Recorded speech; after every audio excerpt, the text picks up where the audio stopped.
And with that intro music underway, I am now live along with the living legend himself, Mr. Grandmaster. Mr. Grandmaster, not sure if you've ever been called that. I'm nervous. Grandmaster Yasser Seirawan is with me here. Chess commentator making his first appearance on Chess.com TV.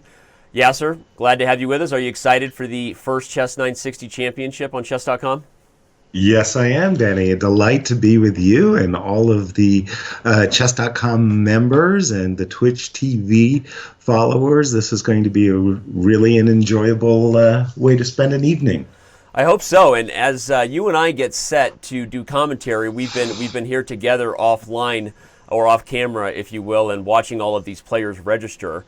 We have right now Grandmaster Georg Meyer right there at the top. But what's interesting about the chess 29. Yeah, 29-29, right, at Chess960. And what's interesting about Chess960 though is we've got tons of super grandmasters who are actually just not quite as high rated as some of the more active lower title players, right? There's Grandmaster Vachier-Lagrave. MVL at number 8. Yeah, MVL number 8. When did that happen, right? Right. Arab Falcon. Falcon, he is the man from Dubai. That's right. And we got Dmitry Andreikin. Yes. Right there, the young Russian, Oparian Grigori. Who just made a big name for himself in Saudi Arabia and Riyadh, where he made that amazing move, Queen B3 against Karyakin. Yep. Wow. Right here we have Sergei Grigorians, who played in our Speed Chess Championship. He was one of those who qualified early in 2017, and though he lost his first round as he had to take on one of the top 4 seeds, but he's a regular stud here on Chess.com. You've got someone you might recognize there from the Netherlands, Benjamin Bach. Yes, indeed. Right? Yeah. As we talked, you and I have been talking a little bit about your library, and that many of your fellow many visitors there in Amsterdam come and raid your amazing chess library. Is Benjamin Bach on that list?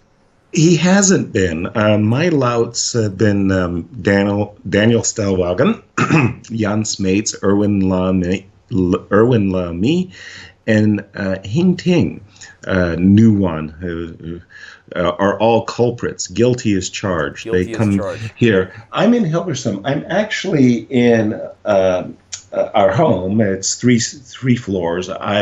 I've taken over the top floor, and I'm surrounded by my books and memorabilia, things I haven't given to the World Chess Hall of Fame, I mean to say. And it's just a really, really comfortable environment. It's like, it almost feels like every time I walk into place, I'm here to learn.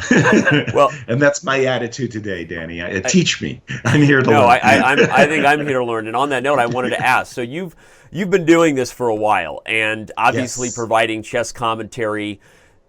You're well known for the broadcast at the Chess Club and Scholastic Center in St. Louis, the Singfield Cup, and as the Grand Chess Tour has taken off. But even long before that, way before Chess960 or Fischer Random, as it was called originally, was even really that popular. So maybe I thought if we have a couple minutes before it starts, maybe you could tell a bit of a story there as far as how have you viewed the evolution of Chess960, where it's come from, first kind of being a random thing. I think the Amber tournament there gave it more legitimacy than anything else for years there in the 90s. Now it's evolved where Chess960 is by far the most popular variant, and there's matches coming up like what we have with Hikaru Nakamura facing Magnus Carlsen. So how do you view Chess960 as a legitimate and really interesting variant that people can learn from? Well, absolutely. Well, first of all, Fischer is kind of wrongly ascribed to the variant itself. I mean, Palbenko, long before Fischer, suggested the same, and even way before Palbenko, there were other players who had suggested just such a variant. And Fischer Random itself was deemed somehow inappropriate, and it became Chess960 because although there are many more positions in Fischer Random, the good folks who looked at all of those various positions said, we have to narrow it down to 960 positions for this reasons. And away you went. And then at one time in Germany, there was a Fischer 960 tournament, and it became the place to go and play the World Championship. Peter Spidler and Levon Aronian were contesting for the World Championship. Vichy and Nand won multiple times, and it was really a great event. It lost its sponsor, and things kind of subsided after that. I remember I was playing in the tournament, and Sasha Morozevich, man, he's playing in the tournament, and I just played, and I didn't like the setup. I hate the setups where all four bishops are in the corner, because what are you going to do? You're going to play G3, B3, G6, B6.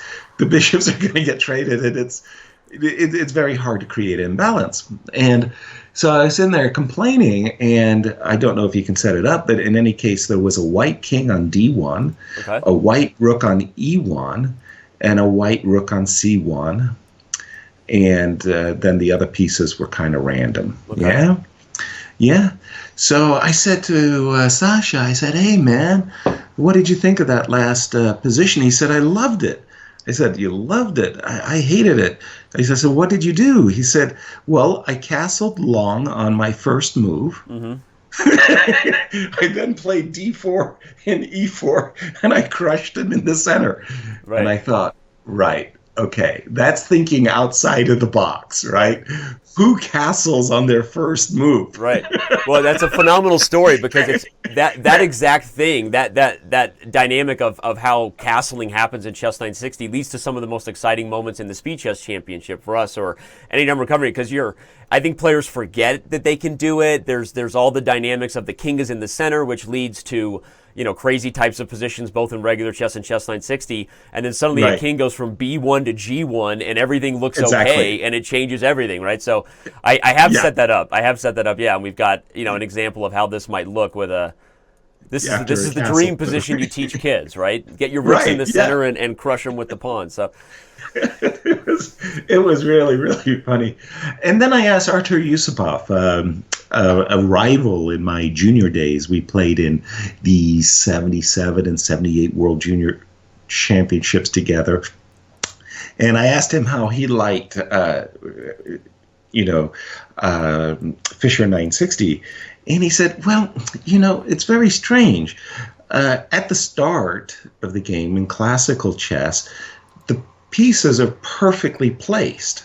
Right. The theory has taken over the professional game today. I mean, it's just amazing, right? How deep. Ooh, I see Jeffrey Zhang has joined.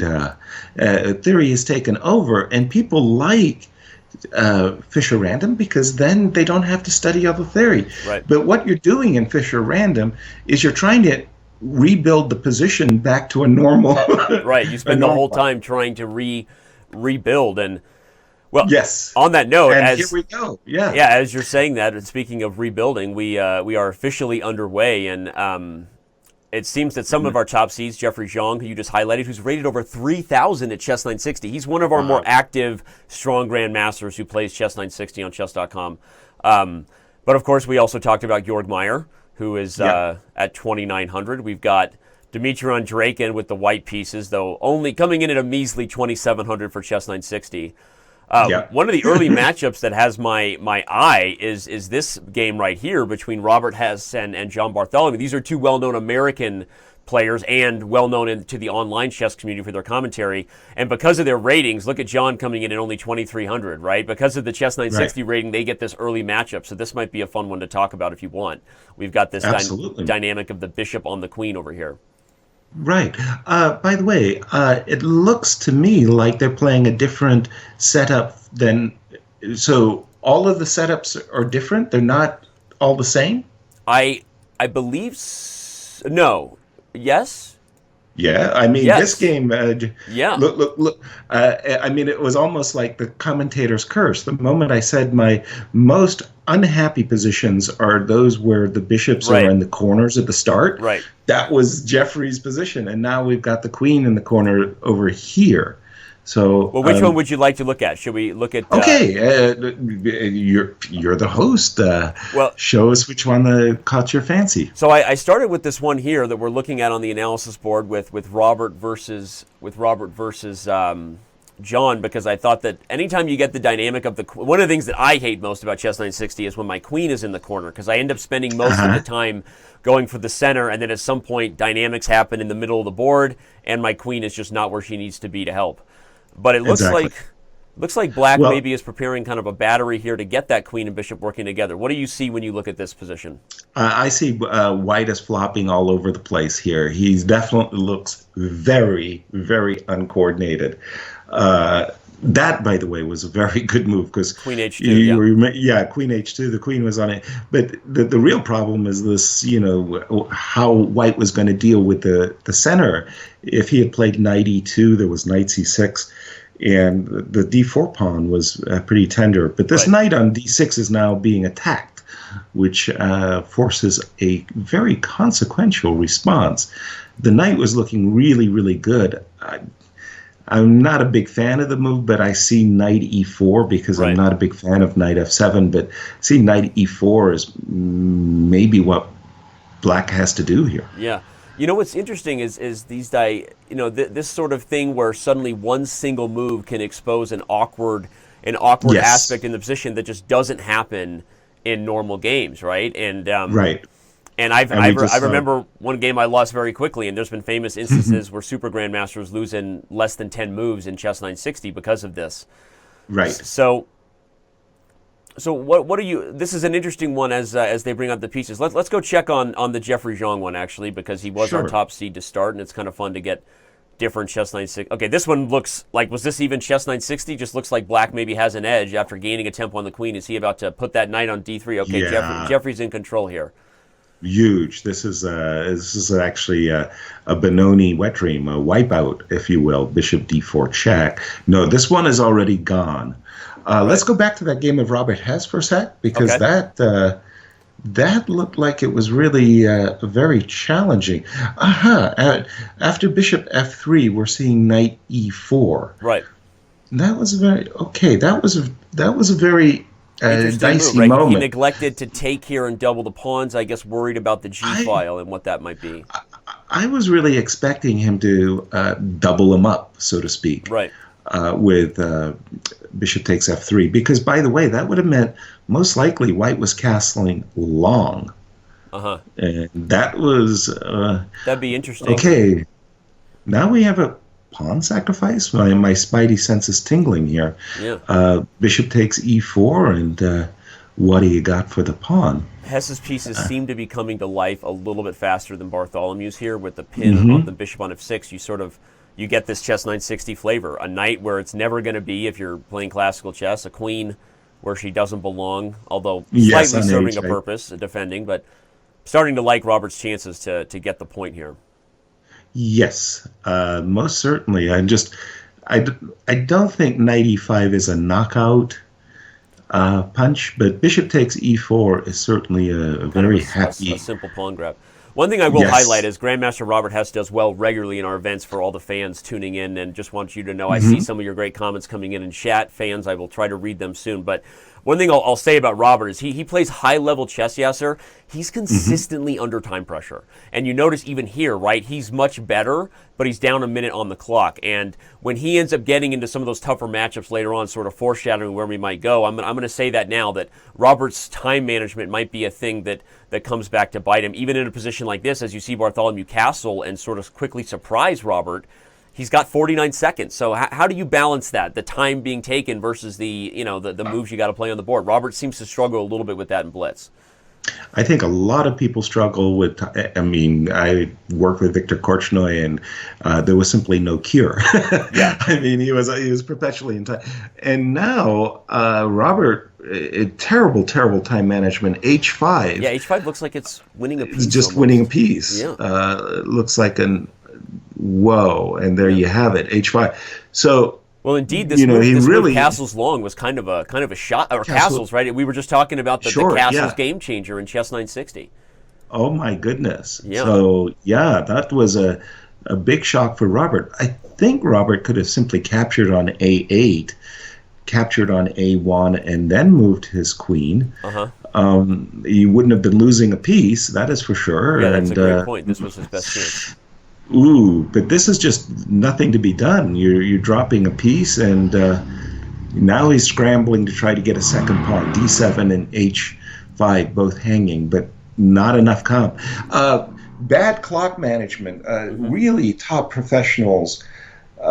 In my experience, when you think about Levon Aroni and MVL, Magnus Hikaru, these guys somehow they just produce a lot of very good moves on a very consistent, easy pace. Yeah, they get into time trouble, but probably it's because they were losing. No, I say that a lot, that when you watch the top players play, when they're under time pressure, it's always conducive of the fact that they're probably at least worse in the position, or if not much worse, right? And the top players don't get under time pressure due to hesitation or due to bad habits of clock management. And I think that Robert, being the talented guy he is, who you've watched for years, and I've known know since he was... I think that that's something that he knows is a habit he would like to break. But it looks like he's on his way to losing this one precisely because of that. Shout out to some of the comments coming in. Jay Spisher81 says, I should show you some of my accents and impressions. I tend to claim to be fluent in crazy accents, and maybe get your feedback on that, but we'll save that for later. They want to know what you might think of Uncle Sasha, but okay. Uncle Sasha. By the way, Robert's doing his best. He's scrambling. He's scrambling. He got two pawns. Somehow, I don't think that he was deserving of them after blundering a piece, but he's got two pawns. I want to say fair kicking chances, but I'm a materialist. Yeah, well, we've got C5, but also H4 is hanging, right? But one of the risks for Bartholomew is he doesn't want to really start trading off all of the pawn for pawn, because that might help the player who's down the piece. He's going to try to make an effort to hold on to the C pawn, but now he's got the knight on the rim.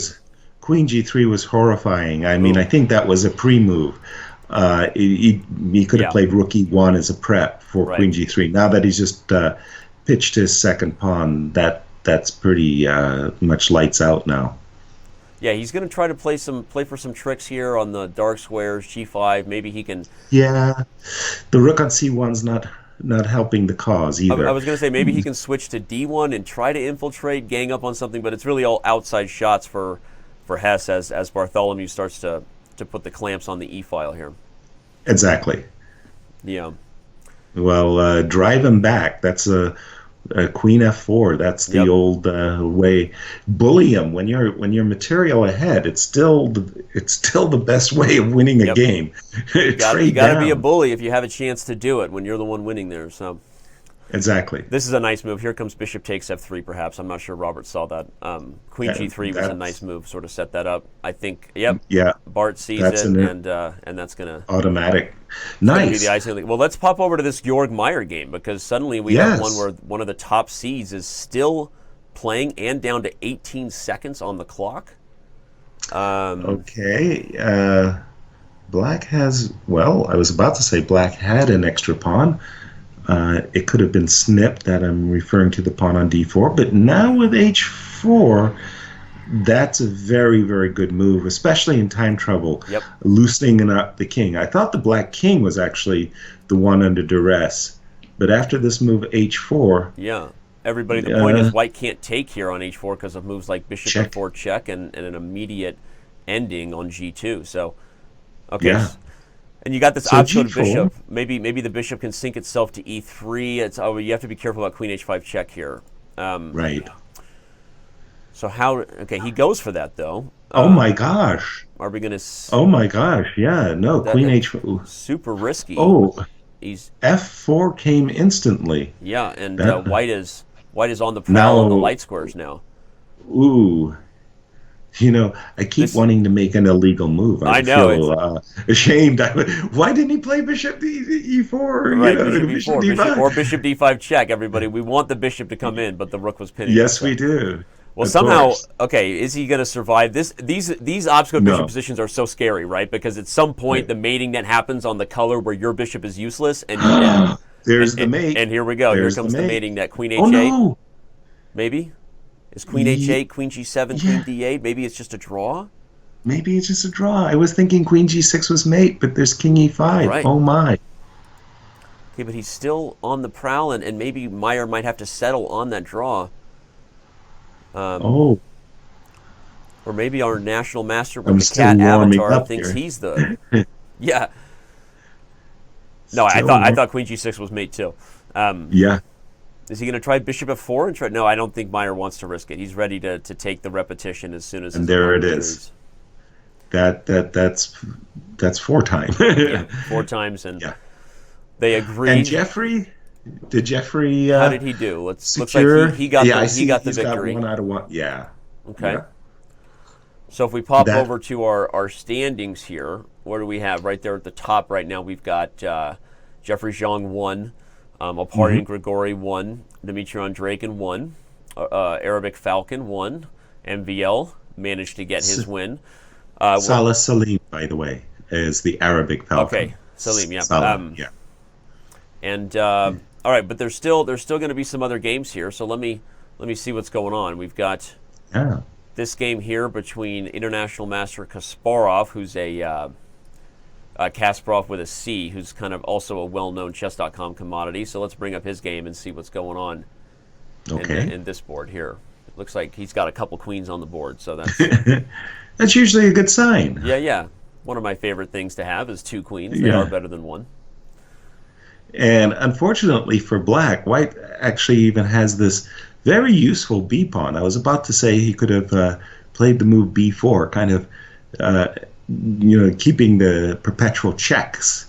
Oh no, he just gave up his B pawn. He gave up the B pawn, but there should still be a way to. Of course, just a matter of time. But I've seen too many studies, though. Yeah, too many studies where there's an awkward. Yes. Yeah. Yeah, especially with the king in the corner on A8, and you've got queens on A7 and B7, and you can't escape a perpetual check. I was just saying that the B pawn was adding that extra layer of protection, if you will. Yeah, and you got these weird positions where the person with the 1 queen is always super worried because you don't want to touch on a landmine, right? As soon as you do one of those squares like F6 where it's a crossfire pin or a crossfire check, it's just a matter of time before White forces that queen trade. Exactly. Okay, it looks like, look at this. White has sort of employed this interesting strategy, walking the king over. And now queen on A8 to D5. Now he finally gets the other queen in. Yeah. And now it's going to be all she wrote pretty soon. This is... king F7? Oh, okay. He's not making it super easy on himself here. No, he's definitely not. I'm impressed with Kasparov's ability to play as many checks as he has without stepping on a landmine under time pressure. But you would think at some point you're going to run out of opportunities. Right. Interesting now. Notice White is sort of slowly walking the dog, if you will, walking this king into the corner where it's going to be very hard to play a check without having a crossfire check against your own king on H6. Exactly. And that actually is it right there, because there was a crossfire check. Oops, no way to prevent a queen trade. There you go. We will have, if not a resignation, a checkmate very soon. So, exactly. All right. Okay. And we've seen that MVL, I know it's a very strong field, but MVL won his game. He won his game. I don't think of MVL when I think of Chess960 players, but you tell me. On Chess.com, is he a frequent? He lost a miniature in Chess960 in one of his speech, or did he win a miniature? I need a stat. His match, his last speed chess match that he played, which this year he did not make it as far as he wanted to. He was eliminated by Sasha Grishik actually in the second round. Yes. So, but he had a match where there were some quick 960 losses, and I remember with my co-host feeling afterwards a little surprised, but. I guess I think of Maxime as a super talented guy, right? So I would expect that with some experience, he should be able to perform well in this format. We're taking a quick look at what this game was. This was sort of reminiscent of the one you were talking about beforehand, right? With the king in the center and the. So we'll see how the rooks. Yeah. How he approached this. Okay, an early C6 and B5, very, Very dynamic. Very straightforward, yeah. He opened up the position and then maybe prepared to castle kingside here. That looks like what he did. And then we had a very traditional kind of chess setup here. Yep. And then I guess he sort of outplayed his opponent from there. Okay, interesting stuff. And this was MVL's first win. I don't think round 2 is underway just yet. We have one last game that is still going, so let's keep going with this one. Ooh, and that was just a blunder right there. Queen b3, I guess. Yeah. And just for everybody's clarification, the new round starts only when all of the games are completed. That's right. And I was just confirmed by one of our team members who's watching the show that he lost in 4 moves in a Chess960 game. 4 moves, and it was actually in the match he won to Jeffrey Zhang. Jeffrey who qualified. So you wonder sometimes, is that just a little bit of a lack of focus because he was already kind of in control of that match or whatever? But that was one of the most shocking defeats of any speed chess match. It was 5 moves apparently. Now I'm being told. So that's cute. I mean, it's not the scholar's mate. By the way, Queen b3 was horrific on 2 counts because not only did it hang the d5 pawn, it hung the e4 pawn as well. Yeah. All right, so now the next round has started, and we can choose our flavor. What would we like? We've got Leon Beast here, MVL, taking on a fellow grandmaster. That could be an interesting one, given that we were just sort of talking about the Beast of Leon. B3, I find that move really a remarkable opening move. What are these guys doing? Yeah, really. E4 and E5. Okay, so it's a very interesting approach. You see it with these people who. The people who really like playing with their queens. Yeah, right. This move b3 early, not B3, happy with the queen being there. Trapped in the corner. And now, okay, I guess MVL, when he spied that pawn on e5, he thought, "Yum, my opponent just blundered." He knew Uncle Yasser was commentating, and so he said, "A pawn is a pawn, and let's go grab it." That's right. Yeah, but I was watching yourself and Eric Hansen yesterday during the blitz match between Maggie and Naka, and I think it was a game that clearly Maggie just absolutely butchered the opening and blundered a pawn. But it was like one of the best pawns he ever lost. Right, he ended up his pieces sprang to life. Yep. Thanks to the open this or that. I think we mentioned you in that game as grabbing a pawn. I was in the chat room, furiously saying, "That's right, take the pawn, take the pawn." Okay, well here I would be very prone to playing the move f7, f5. Yeah, I agree. There's a with the discover, looking at that knight takes f4 greedily. Yep. By the way, I like very much White's position, even after the move f5. I'm just saying the bishops on h1 and g1 are actually looking really good. Yep. There's fantastically spying their way toward the queen side. And now Black chooses knight d4 first, perhaps with some ideas of playing f5 later, but now you lose your punch. Maybe the queen was somehow weirdly in some kind of a vortex where he couldn't really get out. So interesting. So d4, e5, pardon me, threatening the knight on d4. I think you got to play f6, like it or not. f6 or f5, right? You got to do something to get the queen out of there. By the way, I wondered if he could play f6 just from the perspective that now I'm thinking queen takes d4 is the issue. Ah, very nice. Yeah, and then make a big trade. I love that. Okay. Well, I think it would have won a piece. Oops. Oh, won a piece. Oops. Yeah, you're right. Okay, yeah. Yeah. So knight e6. Okay. Well, now White's just White's grooving, and now this is just great. It's an extra pawn and development to boot. Knight b2. Talk about having your cake and eating it too. I mean, you want to put the knight on c4, I get it, but that takes 2 moves, And now that he's opened the e-file, he's no longer afraid of that knight moving with discoveries, as it's now pinned to the rook on e8. So White is able to keep. Ooh, and guess what? But that's a shot. Maybe it's a bad one. Rook takes E8. Yeah, let's sack. I agree. Yeah. Queen sacks. Don't have to ask me twice. The White is in full control here. This is going to be a fun and nice finish, I bet. Yeah, especially as you realize that the queen on A8 is virtually entombed. It's not checkmated.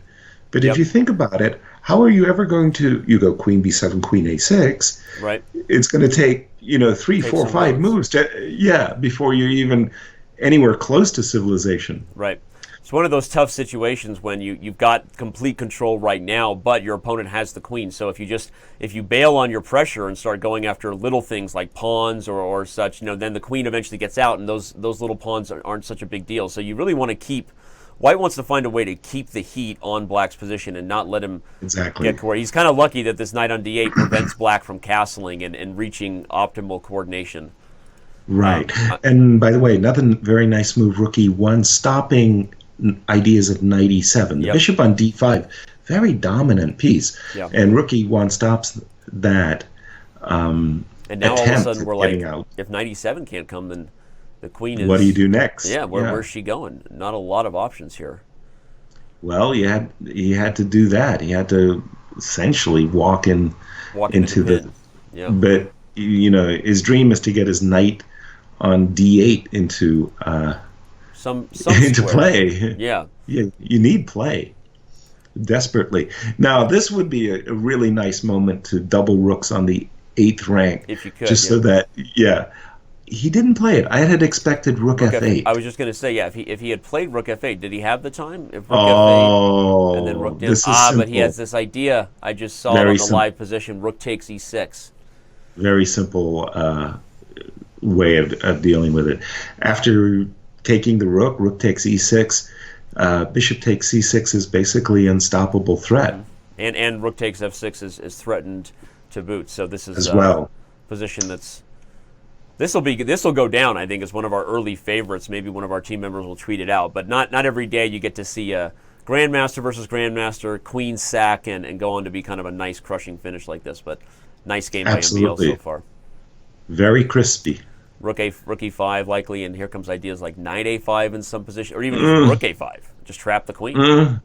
You know what we say, if I was a trainer, give me the towel. I'm about to throw it in. Rook A5, as you were mentioning, my fighter's taking too much punishment here. Yeah. Well, here MVL's taking his time. Look at the dominance on the clock as well. Really, really flexing his muscles in this one, Leon B. So taking his time before he traps the queen.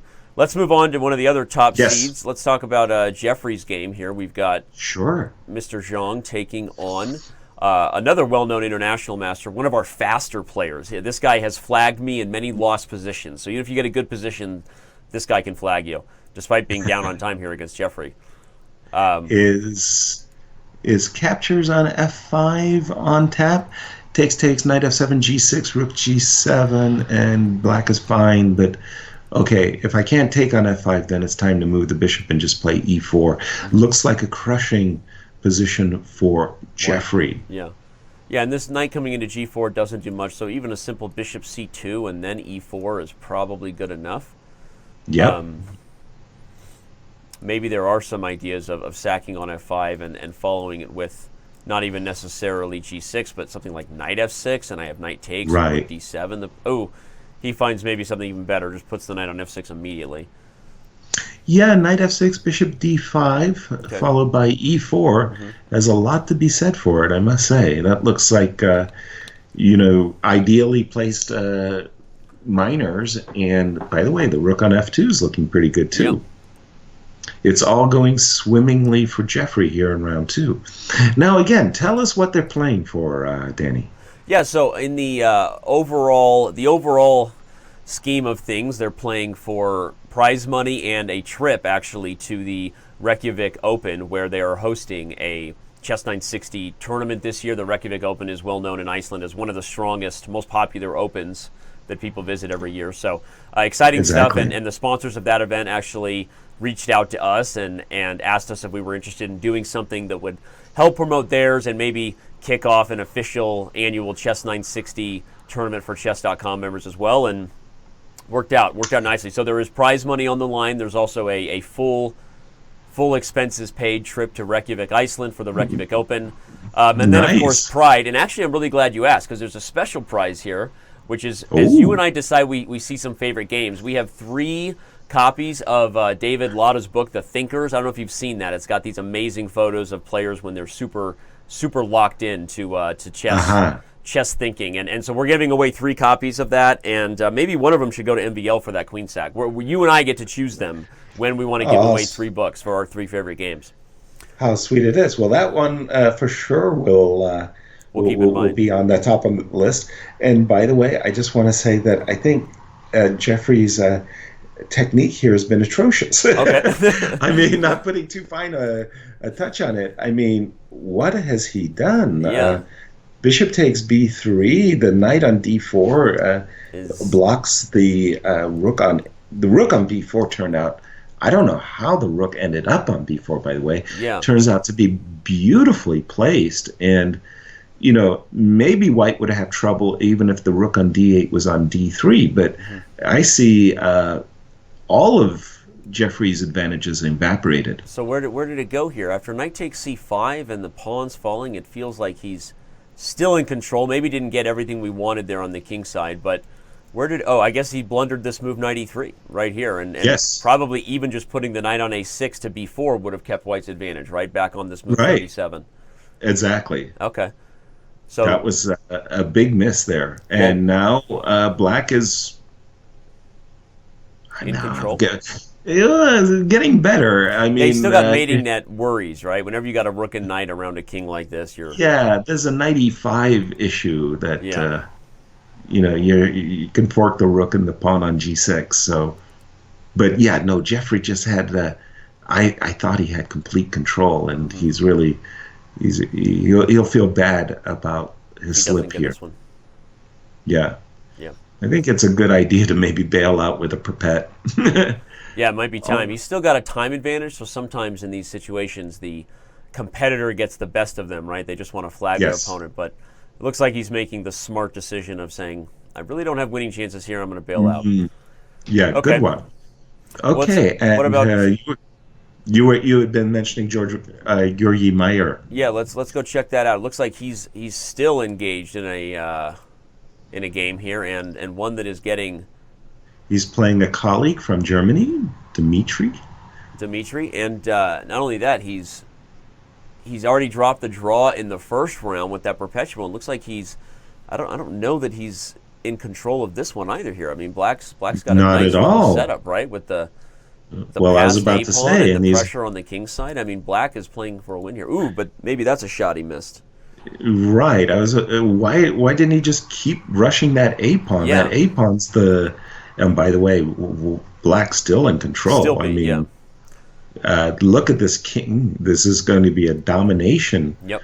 The king's ready to make a run up the board, and the taking his knight before knight c2 and then a1. And exactly. It's lights out. Black won. Not Georg's best day to start apparently in Chess960 as he drops a couple games drops a draw and then a loss in round 2 to kick this one off. So. Well, how many games are still going here? By the way, I just want to shout out. I see Lawrence Trent is also one of our competitors there. To our audience, let us know what you think. Any questions? We will do our best to answer them as best we can. And let us know if you're seeing some really interesting games, because we've got 3 prezzies to share with the competitors as well. Yeah, we're only seeing the ones, unfortunately, with dozens of games going each round. We can only follow one. But if you find a better queen sack than MVLs or anything, and of course, thank you to everybody who's tuning in right now, whether you are watching us at Twitch TV/chess, Chess.com TV, all of our premium members, all of our Twitch subscribers. We love you, and we appreciate the love. So. All right, absolutely. Is this winning? He's got H3 and G3 and G2 coming. I think Black gets it. And guess what? That's unstoppable. Yeah. I'm not sure. Yin. The young I am from San Francisco. Yeah, Yon Lu. Yes. Okay. Yes. I believe I played him long ago when he was like 9 years old, but I can't remember every game. Many. You remember more than me. I think we Jan and I were partners in some bug house. Okay. Together. So yeah. Okay, new round is starting. New round underway. We are immediately proposed this game here with Dmitry Andreikin, the Russian super GM. Also, with a queen in the corner. We've seen a lot of queens in the corners. Apparently, that's a random, unplanned theme of the day. Here we have an immediate G-pawn push to fix that. Yeah. It's like when the queen was on A1, you noticed the B3 and B5 were hot topics, right? But the queen on H1 is like G4, get that queen out before it's too late. One of the first games I lost in Chess960 in a rare over-the-board Chess960 tournament, I think it was a side event at a chess camp, was a position like this where someone plays G4 and I'm immediately focused on everything over here, and I think I played some counteracting move to open up a bishop, and I just blundered a pawn on B7, and the game's just over, right? Tactics you can miss. Exactly. Now, I mean, it's always been my philosophy that the opening is just about the following things. Your goal is to control the center, full stop. That's the overarching goal. You want effective development for your pieces. You don't want to just put a piece out there and it does nothing. So you want control of the center, good piece development, safe king. Okay. And it's really interesting to me that for Chess960 they start with the move G4, which as we would know in chess, we kind of look at that and say, dude, you're not fighting for the center. So I'm just a little bit stunned by these very, very strong players. I want to emphasize that, doing things that, in my view, break the rules. G4, F5, what white is doing, those are rule breakers. You're not supposed to be doing this. You're wasting time. You're developing on the flanks. You're not controlling the center with these moves. And by the way, what the heck was G6? I thought that the guy was just going to castle and play bishop to D7 and force white to trade, essentially, on E6. Yeah, making F5 kind of a useless idea, I guess. And he's creating opportunities, maybe, I guess, opening the queen and maybe look for tactics on the queen side where he sort of can spy a pawn. But yeah, I think the other thing after G6 is maybe if black gets one more move, maybe he'll gobble with the G pawn and trade on the G1 square. Yeah, no, it's interesting, and that's one of the hard parts about Chess960, right? Is you're immediately faced with a setup that is not, it's not what you see in everyday classical chess, and so you're tempted. You're immediately faced with temptation, right? Am I gonna try to fix this and regroup? And there's a reason why those principles of control the center exist. It's not just some random rule a GM back in the day made up, right? It's your pieces are most effective when they're given positions where they have more options. You have more options when you're in the center of the board, and so it's interesting because if you go away from that, you're trying to play toward the strengths of this current setup, but then maybe you end up not controlling. Which now, as you're saying, I agree with you. Black seems to be getting more control over the center, maybe. Although now I don't know what's going to happen if D4 and E4 strikes. Who knows? Right. It looks like tactics are beginning to take the front seat. Yeah. A moment ago, it was like strategic and stuff. But now tactics, because the problem is the bishop had dropped back to G7. There was bishop G3, annoying move, just hitting that pawn on C7. Right. And didn't want to really play a move like knight A8. But bishop D6 is a kind of a concession. Well, you're dropping the two bishops, and I don't know if that pawn on D6 is any healthier. Right. No, it's a good point. So he's as I was saying, maybe black had chances to get more control of the center. Perhaps bishop E5 was, in hindsight, actually just kind of a blunder, right? He's tempted to spy his pawn and just misses the D4 strike. So now, those surprising moves in Chess960. H3. Playing maybe for a new battery. He doesn't like the queen on this diagonal. He's going to play queen H2 and bishop G3. And as you said, spy that D6 pawn, and that actually looks like a lot of dark square problems for black are on the horizon without the bishop. Yes, I do like. I just didn't think that H3 was a necessity. I'm zealously love I love being on move, and I want to make effective, good tempo like moves. And are you telling me that in that position, E4, wasn't needing to be played, but you kind of just stopped to play H3? Yeah. Okay, here I one think, question, even Bishop G3 immediately first to just ask the question, how will you deal with this, and then E4, as now you've got this E. So I agree. Yeah, maybe that was a more accurate, approach. Yeah, hit the iron when it's hot. Here, knight E3. Pardon me. Yep. I'm looking at tactics again because you're always, Chess960. You're always starting to look at, tactics, sacrificing rooks. Bishop takes D6. He has played knight E7. Ooh, that looks really, really bad. Yeah, there should be something happening here. Is it E5? Is it take C4 first? I think take C4 first, followed by E5. Uh-huh. And the kitchen sink is collapsing here. You can take with probably the bishop, I guess, and then look for. I like with the bishop. I like taking with the bishop and following up with knight A. Ooh, I like that even better, right? Preventing bishop C6 because you've got that knight on it. Okay. Right, as well as hitting the C4 pawn on a good day as well. Ooh. So we'll see if he agrees and assesses the same.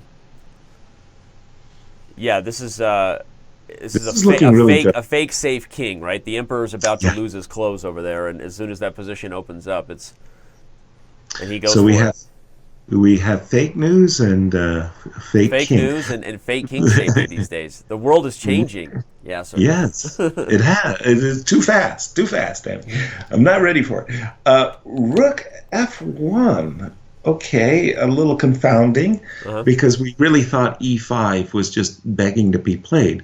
Queen G5 stops knight A5 ideas. You have to go knight D2.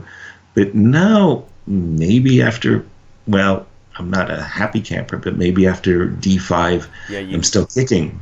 Yeah, you open the dark square diagonal, but at this point, you got to do something to keep this position together. No, it's still looking great. D5, knight F3, followed by knight E4, and that's just no fun. Yeah, that's a square. Yeah, that's knight E5, sorry. Okay, bishop B5, a much better choice. Defends C4, defends D6, can't ask for too much from a single move. And, better still, threat alert, C4, C3.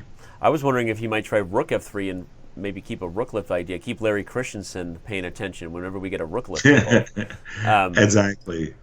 Maybe. Okay. No, he goes knight F3 with tempo. And by the way, if there's ever a justification for H3, now's the time. Queen H2. Right. Queen H2. So he's taking his time here. Andreykin is. He really is. He's carefully nursing every single square or something. Yep. Oh my.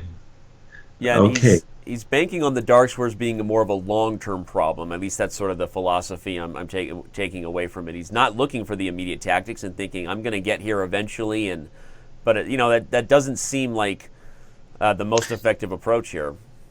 Yeah, he's definitely not hitting the iron while it's hot.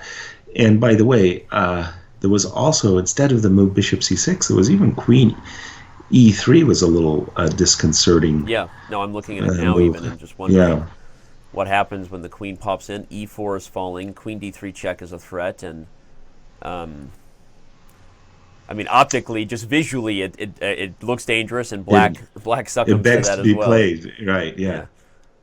And by the way, King A1, it was almost a la tempo. Yeah. He had kind of really anticipated that queen was making an uninvited arrival. I guess one of the strange things is bishop e4 not possible because of rook e1. That would be a skewer. So that means black really didn't have an effective follow-up to queen e3, surprisingly. Okay, so white can play d5 here, or d5, rook f3. E1 is guarded. Get out of my house, he says to the queen. Yeah, well, I never like those. I don't like my opponent's major pieces hovering around. You know, Right. I kind of like kick them out, kick them out. Yeah, yeah. So I like that choice of rook f3. Although I must say I was also seriously considering your d5. Well, now he's infiltrated on the F file, as Eric Hansen would say. Penetration has started, and here comes the queen in. D6, A7. Too many things falling here. It's a collapse now. Queen takes D6 is mate. Okay, well, whether it was the most accurate approach or not, patience apparently paid off. Leon Beast is taking on. Let's see. Also a fellow grandmaster in a. From Armenia. A weird-looking position that could have been from a normal chess game, but now has a bishop pair and a passed a pawn, and as well as some sort of lack of coordination here on the king side. So yeah, it looks like Leon Beast is really just cleaning this one up at this point. Yeah, it's all about the passed a pawn at this point. I mean, there might even be a checkmate with queen h3 and e6 check, opening up the dark square bishop. But at this moment, it's the a pawn is just marching in. Bishop e2 and a6 and a6 just overwhelming the queen, and black says I'll give up a piece, but not going to get more than just a single check to follow that up.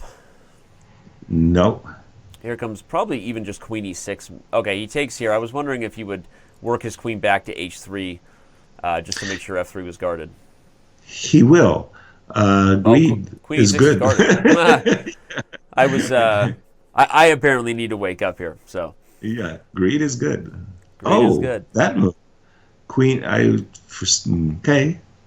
Okay. Well, this is very simple too. That's a knight. Oh, pardon me. There's queen bishop on c3 is still hanging. It's actually kind of irritating now, and Leon Beast has maybe not blundered, but maybe kind of stumbled into giving his opponent more chances than he intended. This is getting a little weird. Oh my! What was that? There's queen c4 check, and suddenly the game has. Yeah, he's. Well, unless king g4 sets up a mating net for white's queen, which would be. This is what he's banking on here. I'm thinking king f5. Oh, sorry. I was thinking king f5. Yeah, first. There were no checks. Now, I think you were right. And even now you're right. There were no checks. And he does and guess what? There is a mate. There is a mate. H8 and G6. Well, also a nice finish. Was pretty. Yeah, I was going to say, MVL has had a couple of nice finishes here today so far.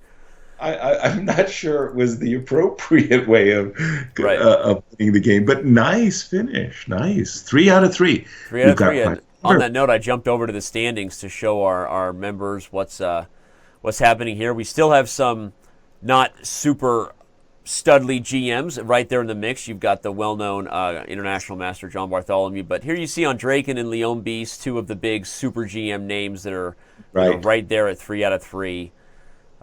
We've got Sergei Grigorians, as we've said, is a speed chess challenger. Mm-hmm. Okay, Jeffrey Zhang actually. Jeffrey Zhang is not here amongst the top players, at least at this listing here, and that's because he dropped a draw earlier. Okay. And how's it possible? Lawrence Trent, 2.5 out of 3. I'm shocked. I know the man known as I told him forevermore will be known as the man who lost up a rook to Magnus. And Lawrence plays in a lot of these events, so he's pretty comfy on the site, and I think that helps. Okay. But right there with him is Jeffrey Zhang, our countryman today, my adopted countryman, your countryman Benjamin Bach. Okay, well, who's still playing here? We've got one game. Ooh, you know who that is? KNVB. That's our boy. No, I don't. That's the formerly bearded international master Hamilton, now the shaven, soon-to-be grandmaster. Aman, the legend himself. Fantastic. Wow. Okay, I didn't realize that. I mean, the capital letters there all kind of made me think of the Royal Dutch Chess Federation, the KNSB. But VB threw me off. Yeah, he's always had that user. I don't even know. I should ask him what it stands for. But Aman sporting his new look with blue hair and a shaved beard. Not sure if you've seen that with your connection with the Chess Bras, but yeah. So he's the formerly beardless one. Actually, off the air before our speed chess match started yesterday with Magnus, Amon was hanging out in the room with Eric, and as we're getting set for the match to start, kind of chatting, and and Magnus congratulated him as the formerly bearded one. So it was that's great. The formerly bearded one. And he's got a winning king and pawn endgame. King b5, double exclam, and king a4. He figured it out. Only moves, yeah. And then king b4. Very important. Apparently KNVP is a Dutch soccer team. We're actually being told in the Chess TV chat right now. So that's a good fun fact. There you have it. And now we know that when the king is on b3, Tempe, yeah. It's over. It's winning. King, yep. And b3, b2, b1. It's a girl, Danny. It's a girl. Everybody's excited. The family rejoices. Firstborn daughter. Yay. And yay, that's a fun clippable moment. We're getting a lot of interesting comments in the chat. One fan, Yes. Logan Chan Seller made a speculation that it would take AlphaZero minutes to learn Chess960 and crush all of these grandmasters.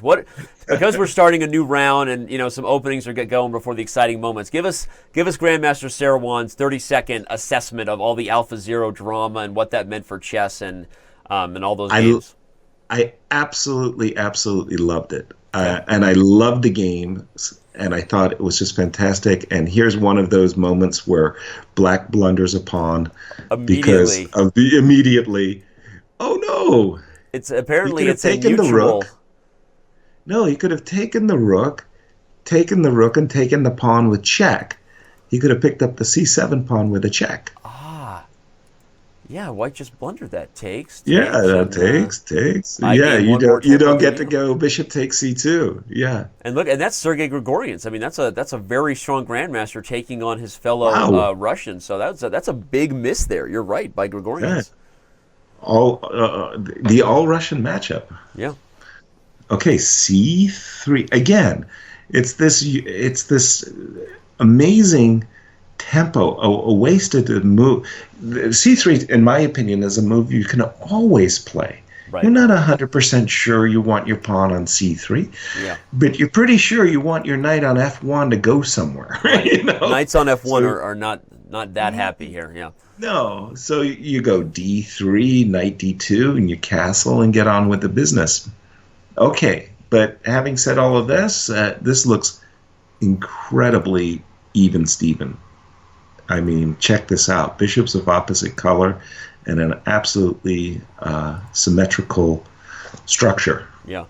Yeah, you've got both bishops sort of biting on granite over here on d5 and d4. Not much to it, especially because the f-pawn. Look at that. Wow. Yeah. That is Okay, let's see. That will not win one of our books. That will not win one of our books. That all-Russian matchup there was, I mean, I dare say prearranged, but definitely peaceful. I mean, those guys were just like, well, this isn't, let's not beat each other up here. Interesting. Okay, let's go to Jeffrey and Lawrence. Okay. That should be fun. Yeah, I agree. I like that game. Just, and here we go. Okay. Bishop f7 is a problem. Something crazy has happened. When you see a bishop on f7 like that, normally it's not checkmating a queen. Yeah, I've never seen a bishop on f7 that I liked. So that's right. This is a problem for Lawrence, and now here comes knight f7 with devastating consequences. This reminds me of a game I lost quickly in Chess960 to Simon Williams. I tend to remember how quickly I lose a lot. I don't know. Maybe I need to work on that. I don't know. But here we go. This is knight d6, and bad. Jeffrey is just cleaning up. Right. Okay, how about, this is a cleanup. How about MVL? Yeah, let's do that. So we've got Leon Beast here with the black pieces, taking on a username that I rarely do I not recognize who they are. I don't know who that is, so. And it's from Tajikistan. That's a very your flag knowledge is that a hobby of yours? Your flag knowledge is absolutely mind blowing. right now. That's amazing. It's probably I played in too many Olympiads. That must be it. Yeah. And what do we have? We definitely don't have a castled king. Yeah. And remember our guidelines in the opening. What is it that we want? Yep. Safety. We want to control the center. Good squares for our pieces. King safety. White has failed on guideline number 3. Yeah, and almost guideline number 2 as well. I wonder what. Okay, so the one thing White has going for him is the long-term idea that maybe the light squares, because Black lacks the bishop pair, could become an issue. But other than that long-term feature, I'm looking at knight d6, knight c4 for Maxime. Very good. I'm looking at maybe do I challenge the c5? Okay, he brings the other knight into d6, perhaps even better, right? This knight is already sort of well-placed where he is. So, I actually thought he was going to go knight d6 and knight f5 and knight c4, but it's actually just the very, very same tempo. Right. Tempi. So, and you always look how you're going to do. With the knight coming to f7, I don't think it's on the cards. But maybe he's giving, you always want the extra option, right? Maybe he's giving himself the option of g5, highly unlikely, but he's going to get a knight to c4, and then there might be a very promising tactic against the e3 pawn. Yeah, this reminds me of one of the games that I'm not sure if you caught yesterday where Magnus slowly relocated 2 knights and a queen to eventually have a devastating sack against Hikaru. Yes, I did. I was around for that one. Yeah. So so if he plays then, so this is a FIDE master in a tough matchup, taking on one of the world's strongest chess players and maybe a future candidate. Not this year because of the candidates system, but maybe somebody we'll see eventually challenge the throne. But this is just getting really tough for White. I remember the first time I met MVL Maxime in Vaikonze. And he was having a post-mortem. We were just analyzing, and I made some suggestions. And I turned to him and I said, Maxime, your English is excellent. And he said, oh, my God, you can never say this to a Frenchman. I go, okay, good to know. Yeah. Oh, my God. Well, Maxime and I were talking before the event today, and Maxime is actually going to start his own Twitch channel very soon. Everyone wants to get in on the Chess Bra action there and build themselves an awesome Twitch chess streaming channel. So fans for that. Now that he's come as far as he has in terms of our team training him, I feel safe letting the cat out of the bag. That soon Maxime Vachier-Lagrave will be streaming chess regularly. So look for that. How exciting! Oh my goodness! And with this, I'm gonna get myself one of those big, huge monster screen, television smart things, whatever. Yeah. And I'm just fearful, like I'm just going to be a couch potato for the next 20 years. I mean, like some theater, and with all of these, as you were saying, streaming. Oh man, I mean, there's what a future! There's too many things to watch in life, right? And these days we don't even have to schedule; we can binge. It's just we're too spoiled in terms of content. But back to this position. So we have the knight on c4. Here comes e4. It feels like it's taken a little bit of time for Maxime to get optimal coordination. But at some point, are we going to see an e5 strike and just let everybody come to life, or is that too much for Black? I'm not even sure you have to. You probably because e5, with a knight takes c3. But the problem is that these knights are so good, and White doesn't really want to trade them. Yeah. But if you play, for example, bishop d6 and f5 and rook c8, it's just sort of like, do you really sits on the position? And just sits on the position. And on that note, I actually really like your point. I think he should have played bishop d6 because that would have maybe kept this knight here. If this knight came in, maybe then he could have just sat on the position and it's beautiful, traded, right? So, yeah. But okay, this again shows this move e5 very much like the b4 move we saw when MVL was White. He is a player, and it's just the nature of the game today of the top players. They do not sit idly by. Right. They are looking for activity and dynamic, forcing, play at every opportunity. And here we're seeing just that. I mean, MVL had spied an opportunity to sit on the F3 square. He just went for it. And you're totally right. And I think on an alpha zero level, that initial suggestion by you, bishop d6, maybe grinding out some of the advantages that already exist. Ooh, he just blundered the queen. Clippable. There goes the queen. Yeah. Danny tries to say something that doesn't matter, and somebody blunders. Story of my life, right there. So, but by the way, as you were about to point out, and before you do that, knight h4, the queen was trapped. The problem is, you can't play queen g4 because of queen f2. Queen g1 walks into queen f3, which is even really scorching. That would have been a fun little mate. Yeah. So actually, it was just over, blunder or not, right?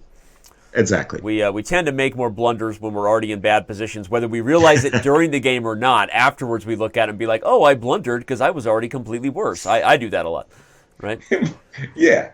All right. So what else we have here? We've got. How about Aman and Salim? I was just going to say that he looks like Aman is literally living off the increment right now, and he sure is. And what is happening over here? We've got. He's a pawn down, and it doesn't look good. Yeah, it looks like the Arabic Falcon Grandmaster Salim is on his way to a victory. Here as black. Ooh, very strange move. Rook c4. I thought that the simplest way, by the way, was rook d6 followed by f4. Okay. Yeah, just use your majority here on the king side. Makes sense. Well, because then if you take twice, you would have had the two passed pawns. Yeah. Yeah, still going nicely. Salim looks really, really good here. Probably here comes f4. What the doctor? Oh, there's rook takes d5. Well, there's rook takes d5. Yeah, that's interesting, everybody. There was a shot there with knight c3 forking the king and rook. So exactly. And here, I think it's time for knight f2. It's centralize the knight. Knights belong on central squares. I can't emphasize that enough. I feel like you're just bringing us back to like good old-fashioned chess education. I love that about you. Man. I love that. Just the basics, right? I mean, yeah. And look at that. Oh, 2 connected passroids. 2 is better than 1, especially when it comes to pass pawns. But now, what has he done? What? He blundered. Rook a4. He had to keep the rook on the third rank. Exactly. Oh, my. He wanted to keep an eye on the a-pawn, everybody, and missed. That might be the draw right there. I mean, honestly. That's a sneaky check, though. Ooh. Aman with a sneaky... Okay, I think he's got this move coming. He wants king c4. Oh, no. Knight c3 also guards the pawn and creates maybe a net. Right. Well, you're hitting the rook. But here comes... No, he can't play king c4, rook c5. Amazing. Oh, my goodness. Aman is on his way to swindling his way to a victory here. Knight c5 check. Okay, not quite a draw. Okay. No. Hold on. It's king c4. Whoa. Blundered. No. He blundered with knight f4. Oh, no. It's all over. It's all over. Oh, my gosh. That was... What a turn. I mean, that game was going back and forth. There was no reason to have any analysis there because the moment we tried to say something, a blunder happened on the board. So exactly. Wow. Oh, my word. Okay. Oh, my word. Well, where does that put us in terms of our standings? Let's pop back over here and see. And by the way, I think we have still a game between Georg Meyer. Okay, great. Yeah, we'll go to the standings in just a sec. He just won. White has won. He just won. Oh, that looks. We can see there's a royal fork. They're the best. Those are my favorite. Royal forks are my favorite. Yeah. Yeah. Well, look at that. You've got John Bartholomew performing at a high level here. One of the last non-Grandmaster titles. We've also got this FIDE master, J.S. Martinez. I do not know who that is. Maybe one of our helpful living staff up members. To his 3,045 rating, by the way. Yeah. My goodness. Absolutely playing like a monster here. So wow. Okay, well, what are the other games still going? Good question. Oh, is that our friend Robert? Yeah, I guess. Is it Robert Hess? Yeah, it is, and he's unfortunately looks to be in a maybe a drawing spot. Maybe a drawing spot here. Actually, black has to be a little careful now that that e-pawn is passed. You don't want to trade. Yes, exactly. Yeah. You don't want to trade it in the worst possible way. So it's time for, I don't know, queen before check and an e4? He's got e4 in, so he's... I think white's okay. He's doing just fine now. Queen to d4. Begging for... Oh, he's got... Did he miss queen? He allowed king d3 or king e3. I think he could have just played... Ooh, is there a mate? Queen check, no mate. White no mate. Runs out of checks and may still be in drawing potential here. Yeah, but very much so. I think with the king so far... Pardon me, the black king so far away, and now here probably comes an onslaught of checks that... Black has to be careful, right? If you trade queens, is there an opportunity that white's king just runs up, right, and wins a surprising king and pawn ending victory? Speaking of games that remind us of yesterday's Magnus Carlsen versus Hikaru Nakamura match, right? There was that endgame that Hikaru really misplayed, right, and eventually lost in a similar fashion of a queen ending. I must say, unfortunately for Hikaru, yesterday is probably one of his worst. Yeah, not his best. Endgame was just like and he's a very, very good endgame player. Yeah. I mean, he's won some wonderful games, but yesterday it was like it looked terrible. He couldn't play an endgame. Yeah. No, it was tough. Okay, so that was a draw. That was a draw. So our last grandmaster in action is over here. Oh, a knight and bishop mate. This is always fun to see in action. Oh, yes. And he's turning on the forced mate in 19/17. If those of you who don't know the theory, maybe we'll have time to quickly back up and show you. But this right here, this is the problem or the puzzle book pattern where white puts on the thrusters and the knight. Every move here is just well-known theory, and black is just mated by force. Right. Knight b7 was actually the normal way to come there. Exactly. Actually, now he's kind of messed it up. And king b6, by the way, was also the normal way to get there. Yeah, you want to put your king on b6. Just put it on. He figured out anyway. This is back up. Yeah. So normally, right here, everybody, you have the pattern that continues when the bishop controls the escape square. Yeah. You walk the king over, and now we've just got well, you can take away the square. Make a wasted move. It doesn't really matter. There's a million ways to do it, but this pattern is super important to remember, everyone, because you have a position where it first seems counterintuitive because you look at all this space and you say, how can I stop him from getting out, right? And if you don't know that there's this trap that exists where at the last second the bishop and knight will work together perfectly to control every square and reclose the box. So fun little instructive moment there. Right? Beautiful invisible wall, right? You just keep black's king there. But always for me, the one thing I always said is bishop versus knight, you have to mate the guy's king on the color of your bishop in the corner. Yep. So that's the most important thing for you to remember. I mean, it's actually quite an easy win, but you just got to drive your opponent's king to the corner of your bishop. By the way, it looks like a kind of a Scandinavian there. You see again, MVL, big. He loves his activity. And we like that he's playing for the center, right? He's playing chess the way we want it to be played. Let's open lines in the center and then coordinate our misplaced Chess960 pieces to get back to chess principles. And we've got, this is a big, I think we just stay right here. What do you say, Yes? I think this is right where we need to be, right? MVL versus Andreken. I mean, these are the big names, By the way, I got a chance to meet Dmitry in person. I played a lot of blitz with him over the years, and really, online. I mean, and finally, to meet him in person, he had come with his wife and daughter to Vaikanze last year, so we got to hang out, and a really charming couple, but his daughter stole my heart. They can do that just sometimes. Especially when we had visited a museum together. Knight g6. I know it's not a Caro-Kann, and but it definitely has that bishop on d6, queen on c7.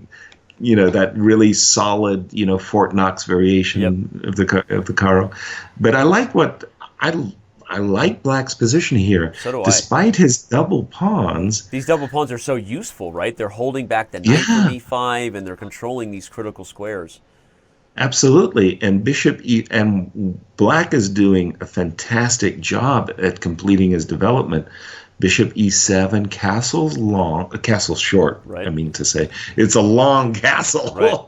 He can even, if he wants to, he can play the kind of the prophylaxis a6 and stop this, and then maybe take his time if he decides he actually. I don't know where he's going to want his king, but yeah, either way, if he ends up going for a6, I guess, just to kind of put the kibosh on that a pawn march, but I agree. I like MVL's activity here. Right. In a very short period of time, especially after bishop e7 and castles, knight f4 and queen g4 is going to cause white a serious accident.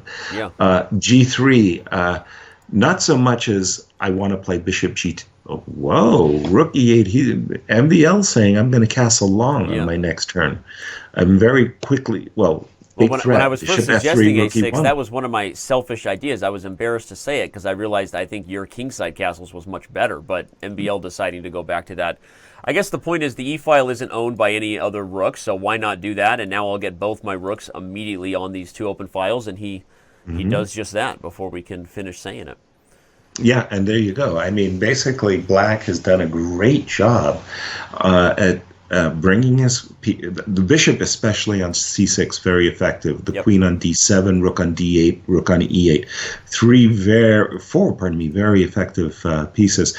Knight on g6, looking for greener pastures. Knight e7, d5 is a kind of an automatic. We're currently sort of staring at squares that every Russian schoolboy knows why this knight on g6 isn't good, right? You don't put knights in front of your g or b pawns. Right. And, the bishop on f8 is actually terrific. Yeah. You don't need to move it. I mean, it's just very nice. King b8. Okay, that goes against the grain.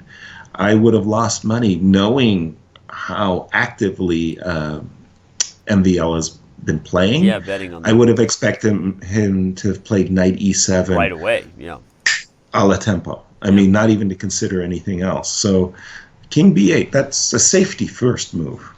Well, here he goes with knight to d5. Maybe, although now he's maybe going to be a little worried that if knight d5, bishop e2, if you don't have a follow-up, you might have to deal with c4 next. So he decides to put the knight on f5 instead. But you made a great observation. This is like a good Caro-Kann, a good Scandinavian for Black, right? Yes. White is, everything about Black's pieces is the dream that you hope to achieve in those positions. And full stop. Nothing else to say. And by the way, knight takes d4 being a major threat. Bishop takes f5, queen takes f5 would have been just gross. Two bishops, and Black is really all over white. F2 is hanging. Lots of bad things happening. But knight f3, I don't think that's really a cure either. Whoa! Time out there. What the heck was that? Wasn't bishop f3 and knight d4? I was just going to say, was he worried about an intermezzo? Is there bishop f5 somehow? A big trade? Queen, no. Queen f5. Sorry. Of course. You just take and win the piece, Yeah, so you have to take the bishop on f3. Knight would take on d4, and, that looks... the bishop is about to come to e5. Yeah. Ooh, this no. Would have been, I agree. A surprising... choice. But by the way, the current position is exactly that one where bishop takes f5 could have been played a moment ago that white was trying to avoid. So MVL has actually got white to give up the light square bishop. Yeah. Yeah.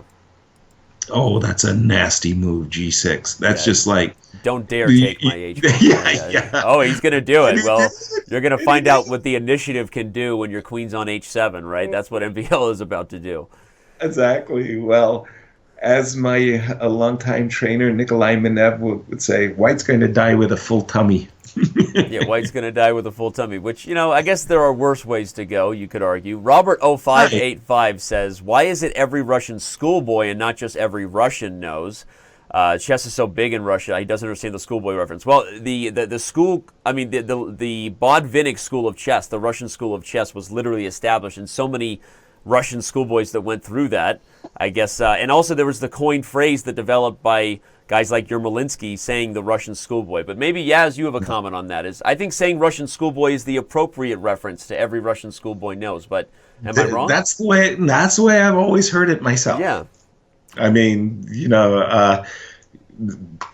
there you go. Yeah, not sure why, if that bothers you, Robert, but I'm pretty sure that it's a reference to the Russian school of chess, and they teach chess in regular schools. I don't know, but I think it's appropriate. All right, what's going on? I think MVL is about to show us the initiative and all the magical capabilities that it has. This is going to get rough here. Yeah, Bishop E4 is the threat, right? Just Bishop E4, and it's almost lights out. It's like this has right. Like all kinds of like right. Scary Movie 6 or something. Yeah, this is somebody's going to be holding bishop takes B3, a nasty finish. Yeah, he's not even, if he takes, you don't have to take A2. You have queen E4 check, king C1, and then bishop A3 followed by mate on C2 if you want. By the way, there you have it. Yeah. The spike check. We live for the spike check. We love that's one thing that Stockfish and other computers teach us. Always give the spike check before you resign. Always give yes. Well, that was impressive. Honestly, with the black pieces in a Chess960 game, MVL just showed his class there and took down one of the other top players in the event. Without question. If we hop but over on the other hand, Dmitry I don't know what happened to him. Sometimes people are unrecognizable, right? I mean, you see a Capablanca loss and you say, who was that guy? Yeah. Right? That doesn't work. If you change the names of the players, nobody would have known, right? Well, right. But that was, I have not seen, I mean, we all have our bad moments, but that looked really gross. I mean, Dmitry is not supposed to go down like that. What else you got for us, Danny? I just popped over to the standings view to check out who was leading after Leon Bies gets that big win versus fellow super-GM. And Fins 0905, we have IM versus FM action. Interesting, right there at the top of the standings. And we've got this game here between International Master Bartholomew versus our mysterious FIDE Master Martinez. Still wondering who that is. But let's take a look at it.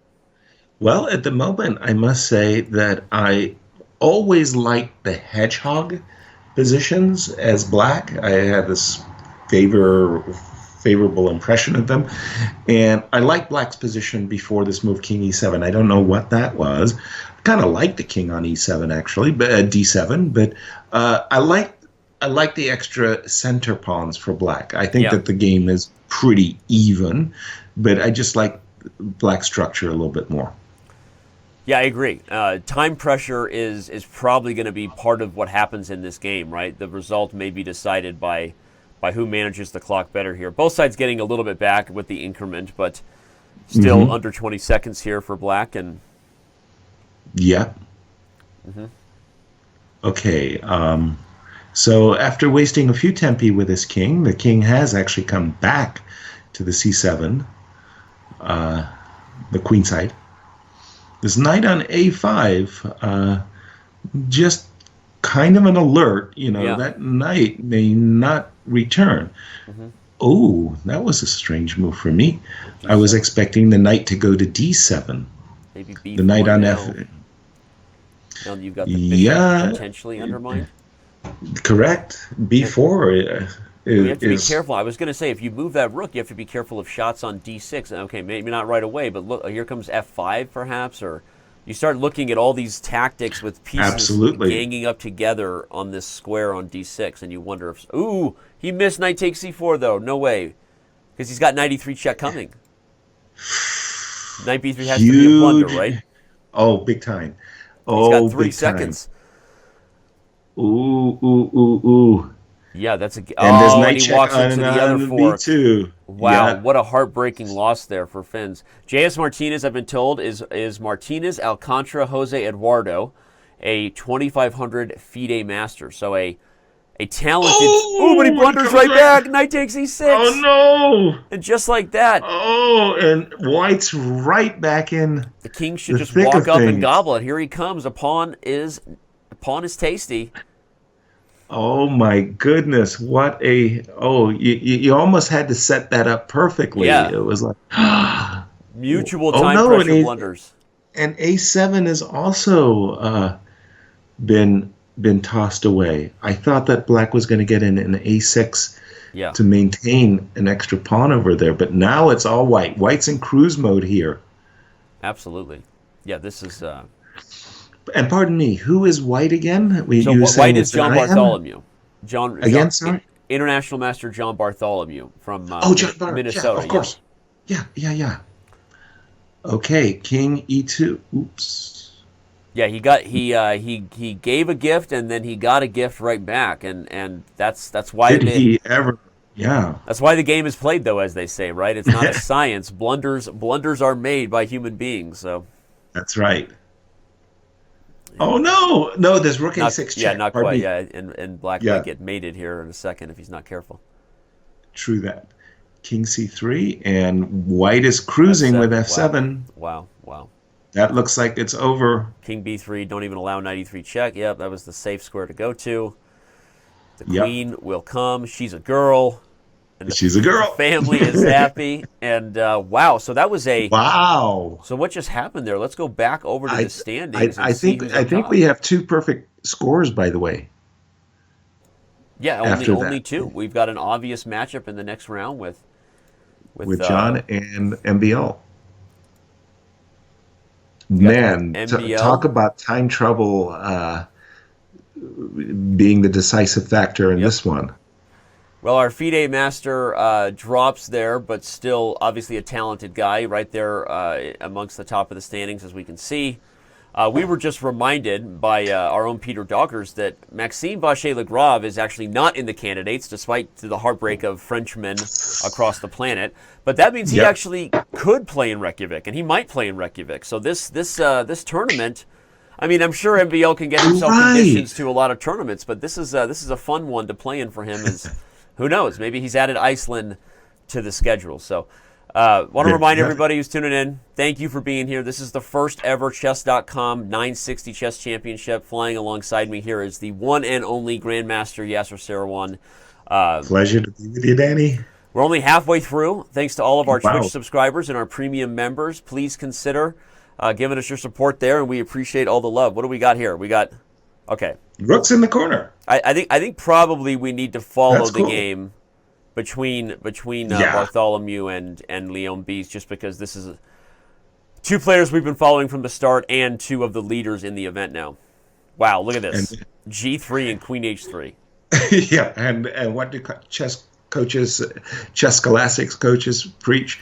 Don't develop your queen early. Yeah. First two moves. Well, here MVL's got his eye on D7. He wants to mate Bartholomew before move 10, apparently. He's going to play knight C5 and go for some beautiful smothered mate. You bet. Okay. Although, once again, I'm kind of like, well, the knight on D3 can be supported with F4 knight E5. So it's maybe it's okay, but it looks no. I was going to say the same thing I think you were, which whenever the knight's in the center blocking your own pawns, right? It's it's not to the principles of chess, and it's going to lead to some space problems. But okay, I agree. If he gets F4 and E4, he can kind of justify the knights in their current position here. Agreed, and agreed big time too. By the way. Because if you do get F4 and E5 in, you get those doggies moving. F4 is it's a screaming move to be played. You play E5 and you'll kill that bishop on H8. That would be very juicy for MVL, for white. Castle's long. Well, he's giving him his opportunity to get an E5. Yeah, I think MVL's gonna take that opportunity, right? Why not? Is there something he's nervous about? Maybe he's thinking about castling long himself. Okay, he puts the rook there, committing to the fact that he plans to castle long at some point. Yep. That's exactly what it does. Maybe he just didn't like knight F5, I guess, as a response. Wants to keep the lions at bay, controlling these squares for now. Fair enough guess. I think that's a good one because, like you say, after E5, knight F5, there's always the annoying undermining f6, g5. Yeah, maybe he just felt like he could restrain himself. Got it. Okay. So b3. Okay. That was a question I was going to ask. Now after knight a3, you're not castling long, or are you? Yeah, I guess you can. I mean, the knight on a3 is... Yeah. No, legally you're fine. But I guess the knight on its own isn't doing much. But there is this knight d4. Yeah, but I really like MVL's approach now to the e5 move you've been pushing for, because now that there's no knight f5, this move makes so much sense. You might even see the e4 square used by a number of pieces. A rook? Yeah, I was going to say, the rook, even the bishop to recreate a battery. I think there's a lot of opportunities coming to that square. By the way, I think that would be one of the funniest rovers I've ever seen. To go rook e4 to rook a4 to trap the knight on a3. Yeah. It's like, what? Ooh, that's a pawn. Knight takes d5.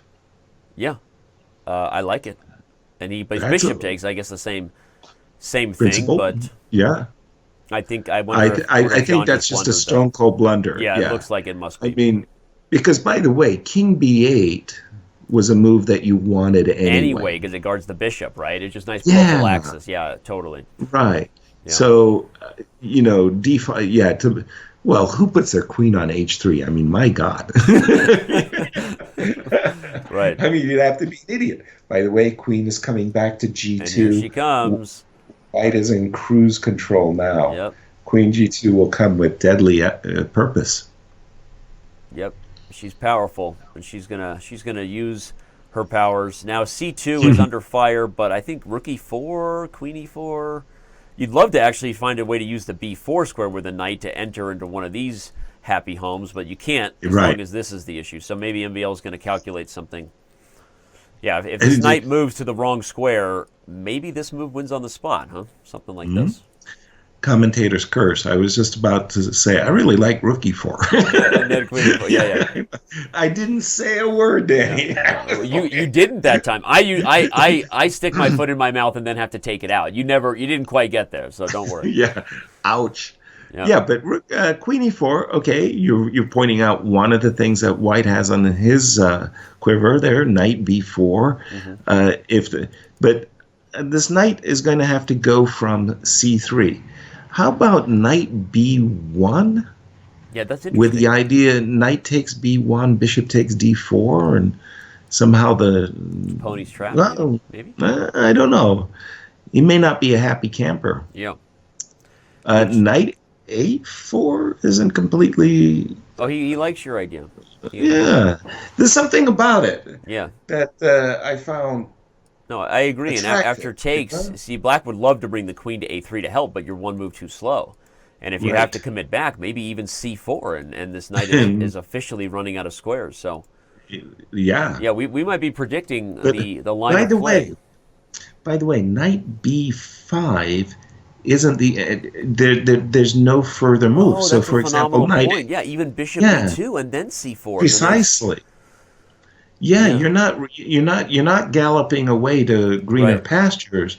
C4 is still on tap, but by the way, queen a4 is a deadly threat. Yeah, that's the deadly threat right now. Right. Oh, sorry, you mentioned the deadly threat. I apologize. Knight b4. Oh, knight b4. You mentioned that. Yeah, you mentioned that a time ago. Knight b4, and it's a handshake right there. No, knight b4 is a handshake. Yeah, I think MVL will find it. He does, and we are back to an idea that didn't work a dozen moves ago. But fans, that's why you want to always be aware of these ideas, because once you recognize them, maybe something changes, and later on it comes back as a possibility. Exactly. So it happens in virtually every game I play. I'm looking at a line of sacrifice that doesn't work in a particular position, but thanks to the pawn trade, the sacrifice now works. But that was a nice game. MVL looked good. I mean, but then again, his d5 that was a terrible blunder. Yeah, just blundered his way into a loss there by. It was one of those pawn blunders where, of course, you regret losing the pawn because you just missed that the queen was pinning e6, right? But then the whole position collapses from there, right? Without that pawn, the light squares were falling apart, and so bad luck, so to speak, but also just what happens when you make blunders at a high level. But by the way, that one, funnily enough, Magnus was blundering pawns yesterday. Yep. But he wasn't blundering like those decisive pawns, right? It's like blundering an A5 pawn. That D5 pawn, that was more than just a pawn. That was a very important central pawn. And there you have it, 6 from 6, and MVL running away from a very strong field. Who's in the chase? I was just bringing that up for the fans to see. Looks like not only is he running away with it, but he's the first to finish there amongst the top, right? 6 out of 6, and we have our choice here. Let's see. Let's go with the young man.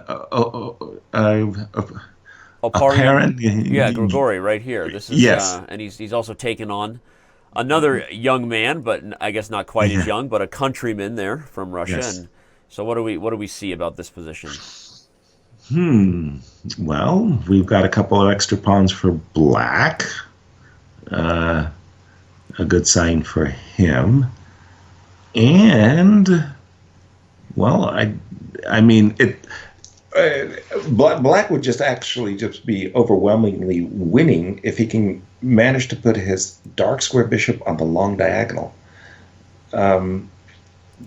That's the maneuver he wants. And he's willing to sacrifice an exchange to do it. A3, which did he just Bishop miss that? takes A3. Oh, no. He has the follow-up Bishop A4. Sweet. Yeah, this is becoming... And what's he going to play on Queen B4, though? What's the... Well... I want to see the knockout, but I don't see it. Yeah. Well, it's time to give a check, I think, on D8. If I'm... Yeah, check on D8. If King A7, we have Knight B5. And if King B7, maybe there's a diagonal problem. Right. Right. Okay. So I guess that looks like... That might leave Rook C8 as box. What's funny thing is this bishop on A3 is trapped, right? So after trade on C8, is a move like Queen C2 possible? And just... That's what I've been thinking about. Maybe go Queen get the bishop C2, the old-fashioned way. Knight, here we go. Yeah, Knight D3. Black's got calm because you had so many pawns to start this with.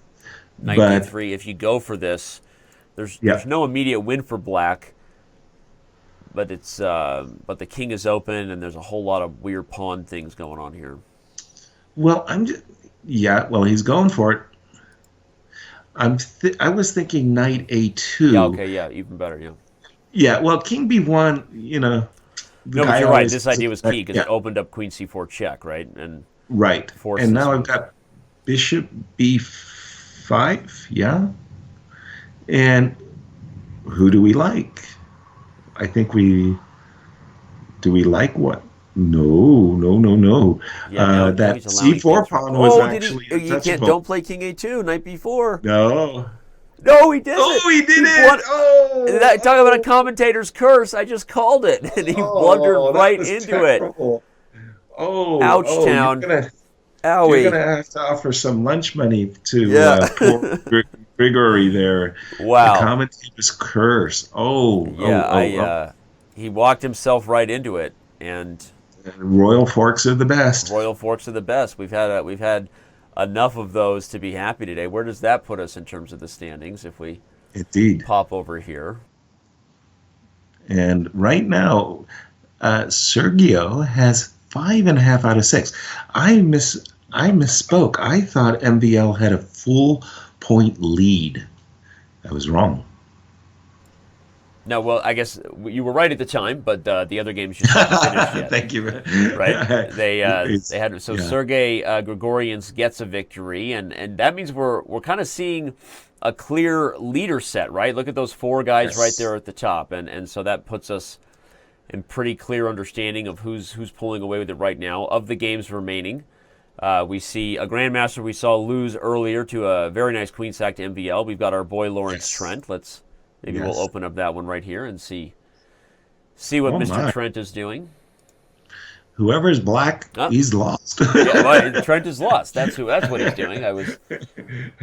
Commentator's curse. I've had this happen one time before during a Title Tuesday, Yasser, where there were about 5 games, and every time I clicked on the game, somebody lost. And then I clicked on the next one, and somebody lost. And so maybe we'll keep that up here. Yeah, the uppercut knockout. Yeah, so hey, I'll bring how up another one. about Georg Meyer's game is finished. Sorry, you're looking at games that are... Here we go, 2 in a row. I bring up the game and let's see, should we keep it going? See if why not? You're on a roll. Let's see what happens here. I don't know what the positions are, so I just randomly click on a game. Okay, so this one will be a few moves. Won't be an instant resignation, but no, it's a win. King D5. No, I meant as far as but they resigned right away. Within 3 seconds, he didn't have to resign, which is amazing, right? Let's keep this going. Who knows what's going to happen here? Wow. I'm just clicking on the next one, Cheese 11. So usually it's within 3 to 5 seconds. So right now we don't have that. All right. Well, you can resign. White could resign, but all right. And then, he's got 19 seconds to do it. But wow. Well, there we go. They know that they're being watched apparently, and now they're embarrassed, and so they throw in the towel. And this looks like another one we can just confidently resign. Another one, or they'll be mates. So. All right. Well, we went in order, but you know what's funny is, again, I could have randomly clicked on this one earlier and not the other one, and we would have missed all those mates. I know it seems weird, but it's happened before. We're like in order of how we click the games then, so just funny. All right, here we go. Sergei Gregorians, can anybody stop Maxime Vachier-Lagrave? That might be the question we have here as he sort of answers the question. Who's the favorite in the event? Apparently MVL is right now, so. No question about it. But that was pretty... what are you, poison or something? I don't know. No, I'm telling you, that was weird, right? Because I could have clicked on the other one, but it happens. It's just very funny. Wow. Okay, D4. Very normal. There we go. Useful opening move. We're going to get a King's Indian here. Watch. We're going to get a G6, a Bishop G7, and a Rekharovka. And just like that, we've got a King's Indian over here. Yeah, this could be our most, well... Not anymore. Okay. I was about to say our most normal-looking opening of all time, and suddenly out came a what? A B5, C5. Yeah, this is... Now that was strange to say the least. It's so let's talk a little bit about that. Yes, because we're putting the world's strongest chess players, okay, even if they're not all number one, right? We've got some of the world's strongest chess players, but because chess is such a game of pattern recognition, you put them in a position they've never seen before, and sometimes they make those moves that even as we hear you just say, right, a weird positional concession, C5, and you're like, right? So what is that about chess and pattern recognition that maybe people can learn about here? Because that's something that even strong players make sometimes dubious positional decisions when they're faced with a structure they've never seen before. Yeah, boy, I can't. I hesitate to look too deeply into that one, just because. Well, I mean, it's the ticking clock, right? The earliness factor, but that definitely seemed like a massive hiccup there that just occurred. And by the way, nothing's wrong with the move Knight C7. You want to go Knight C7, Knight D5, and make a plant. But there was even something more to be suggested about D6, and just like right away. Look, this king in the center, right? Uh-huh. Okay, he got around to playing D6 right away thereafter, so no harm, no foul. Right. Looks very good. I like Black's position. I love this knight coming to D5. That's a monster square. Yeah, you've got the if White could just queenside majority. If White could magically get E4, then we'd be okay with White's whole approach, even with C5. But it's going to be hard for White to force that through. Although I guess with the open C file here, now Black has to be careful. You can never play D5 to really cement your control over the E file without permanently weakening this C6 pawn here. So that's a little right. But okay, first of all, it was funny. Mentally, I'd always considered that the bishop on H8 was on an open diagonal. Yeah, it was actually a tempo to actually open up that diagonal. That was kind of hilarious. Yep. But again, I do see White on the back foot here, that Black has some very, very nice control over the position. I don't understand the move A4 at all, all. Why did he play that? I thought that Black intention was to play B4 to kill the bishop on D2, Yeah. keep that play going. I agree. That looks super strong, actually, and it's that was really what like. Now he's let that bishop come right back, and we have that problem where black likes the queenside majority. Black likes the open e-file pressure, but if you haven't gotten anything concrete, you've also got this potentially weak pawn on c6, and white does have 2 center pawns, which according to Aaron Nimzovich are better than 1. I don't know. I mean, it's not so clear anymore for MVL. Although, okay, I still think black is a little better. I prefer black as well, but I do feel, at least I have the impression, a lot of his advantages have been squandered over the last, say, 6-7 moves. Knight e4. Okay, there was some issue potentially with knight. No, I don't think so. Knight g. I was thinking about something like knight g5 and somehow trying to queen f5 and knight f3 and getting. Okay, but from white's point of view, it's time to actually contest, fight for that e4 square. Yeah. f3, knight g5. Unfortunately, there's a double threat of queen h3 check and rook e3. Yep. So I just have to prepare f3, and maybe I start with something like h4.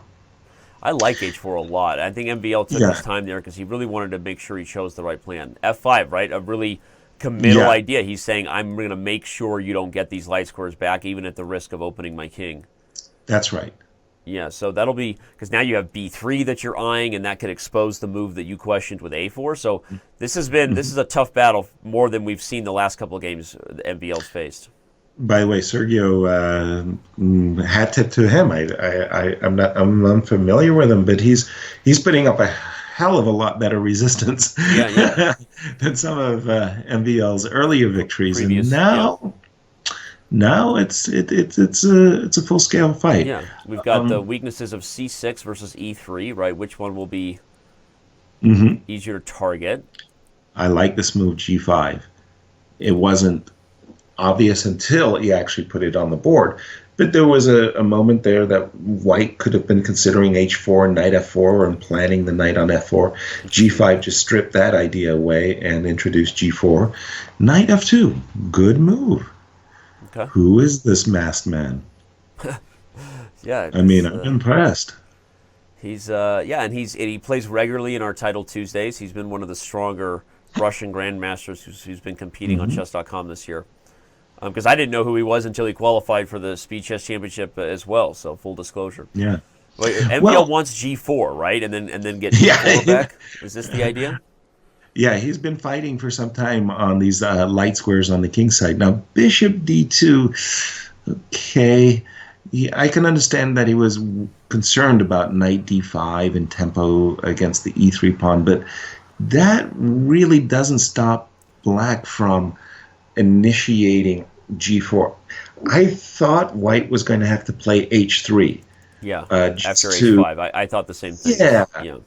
Just to slow black down. Maybe white isn't. Whoa. Yeah, what's happening? Things heating up here, Danny. Yeah, no, and look at the time. And this, as even as the games have been, really, right? Both sides have potential king problems. Both sides have potential positional weaknesses, and I think that puts us in a fun time pressure situation because maybe we'll get an exciting blunder. Well, for sure. I think it's definitely on the agenda. So I see queen e6, queen d5 as black's ideas.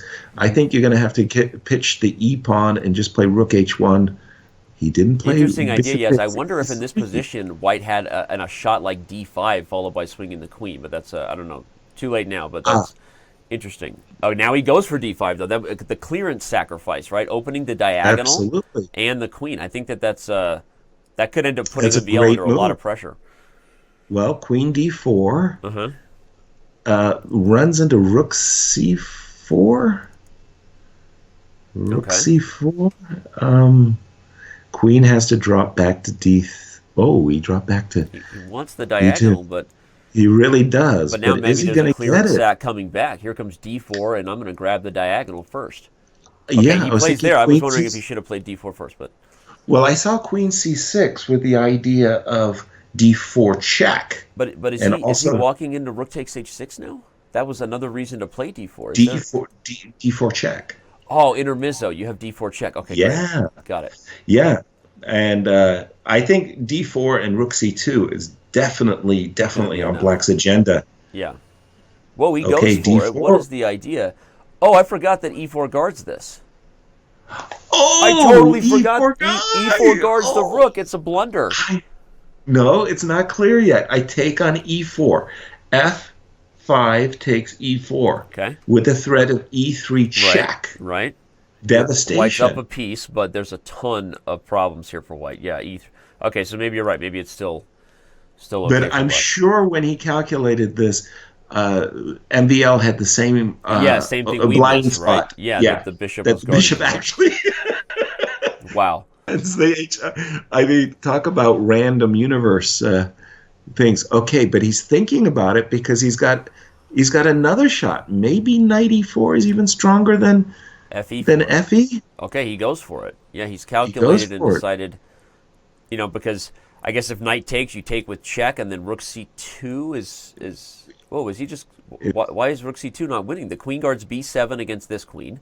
The queen guards d4 against the queen. That looks like after, for example, king g1, rook c2, queen b4. Ah, okay, so he's still okay. It just, I thought maybe this was going to be. Yeah. No, I follow you. I mean, I suspect it's completely winning for Black, but I just didn't quite see the knockout. Do we have the position on the board that we had? Yeah, king g1 has been played. Okay, so here's the moment of truth, as they say. Rook and the time. And he's got less than 20 seconds remaining, and what was that? He's threatening g3, so I guess he's just no. Bishop f4. Oh, b7 is definitely protected. That's very. But bishop f4. Now I thought he was going to start with rook c2. Yeah, and then go for this. Yeah. Queen a2, switching over to a7, giving up the g3 pawn with check. That is a fascinating. That was a risky decision. Very wise decision, but I think a wise decision. I think it's time to just say, okay, I've got to play for an attack because I don't want to. Wow, he bailed out. Okay. Wow. Well, that game had something for everybody. Yeah. Could you go back to the position where we played knight takes e4? Because I didn't see how white was going to handle f5 takes e4. The far more promising and alluring f5 takes e4. I guess it had to be king g1, and e3 can't be played because of the pin on f6. Oh, right? No! I think that must have been it, right? So brilliant. I love it. What's fascinating about this, though, is you're right. This was two clearance sacrifices back to back, and maybe if Maxime had done the same idea but played d4 first, it would have been a different story, right? But having that same sort of blind spot that we did. Hey, but by the way, that means that when you do play d4, there is a threat of bishop takes h6. Ah. So yeah. So this is. So even if you give check, queen c6 check. No, it must be winning. It must be. It feels like it has to be winning for Black. Yeah, you're right. Rook c2 is going to run into bishop takes with check, but maybe you could even just take back there because the queen's hanging. Right? Oh, that was a great game. Yeah. Oh my. Maybe a game that, despite it ending peacefully in a draw, looking at our standings, will come back as one of the biggest games for MVL to win this tournament if he goes on to do so, because he was winning, he blundered, right, holds on at 6.5 out of 7, Yaz, in a game that reminds me to mention our David Lotta Thinkers book, because we are giving away this book to our 3 favorite games today. Let us know in the chat what you think your favorite games are. Me and Yaz will have final say. Maybe I'll give Yaz final say, but right now MVL seems to be involved in 2 of our personal faves. Exactly. Well, MVL for sure with that queen sacrifice. And by the way, look at Bartos. Okay. He's in number 3rd position. He's got 6 out of 7. Coming back. I mean, he only lost to MVL. I mean, that was his one loss, and he's got 6 wins. So, right as I was about to click on the last game, they don't give me time because the next round is underway. Check it out. Salah Salim versus MVL. Yep. And... Okay, what? 2 bishops is your favorite. They're doing this for Yaz, right? Your favorite type of Chess960. G4. Okay. So the problem when you've got these bishops in these positions is you need to play something like g4 and f4 to give them open diagonals, or Right. g3, g4 and h4 again and immediately. I've seen these two moves, g4 And and f4, played to F5. start a game and lose to checkmate. Right? This is how you lose to the fool's mate. Exactly. I really don't like MVL's approach to his opening here. Really, it's bad in my view. Yeah, He this may is win wild. the game. I mean, hey, look, he's a great, great, great player, but within 4 moves, Yeah, the king is I don't wide like his open. position. Yeah. The critical Sure. future squares of the center seem to belong to black, because black guards this d5 square, and there's already immediate access to all of these dark squares. I agree with you. Same thing. MVL is obviously great and has been the favorite today, but this looks like a bad way to start the position as white. Exactly. Now, okay, bishop e5. That was a peculiar move. I don't know exactly, but if it provokes a reaction like rook f2, well, then I got to say it was good. Yeah. Because rook f2 looks ugly. Oh, that's No! interesting. Yeah, he plays. What is g5? He wants knight f6, I'm guessing, and But these guys are like wasting tempi. right. G5 is just, oh no. G5 It and was f6. What a pity. It's the panic Knight at f6. The panic at the was great. disco, the panic at Chess960. They look at a piece that's not active and they want to free it, and they're not developing or getting pieces into the center here. So this is becoming a weird setup. Maybe white can play queen d3 or queen e2 here and get castled long, and suddenly it becomes something that looks much more playable for white. Exactly.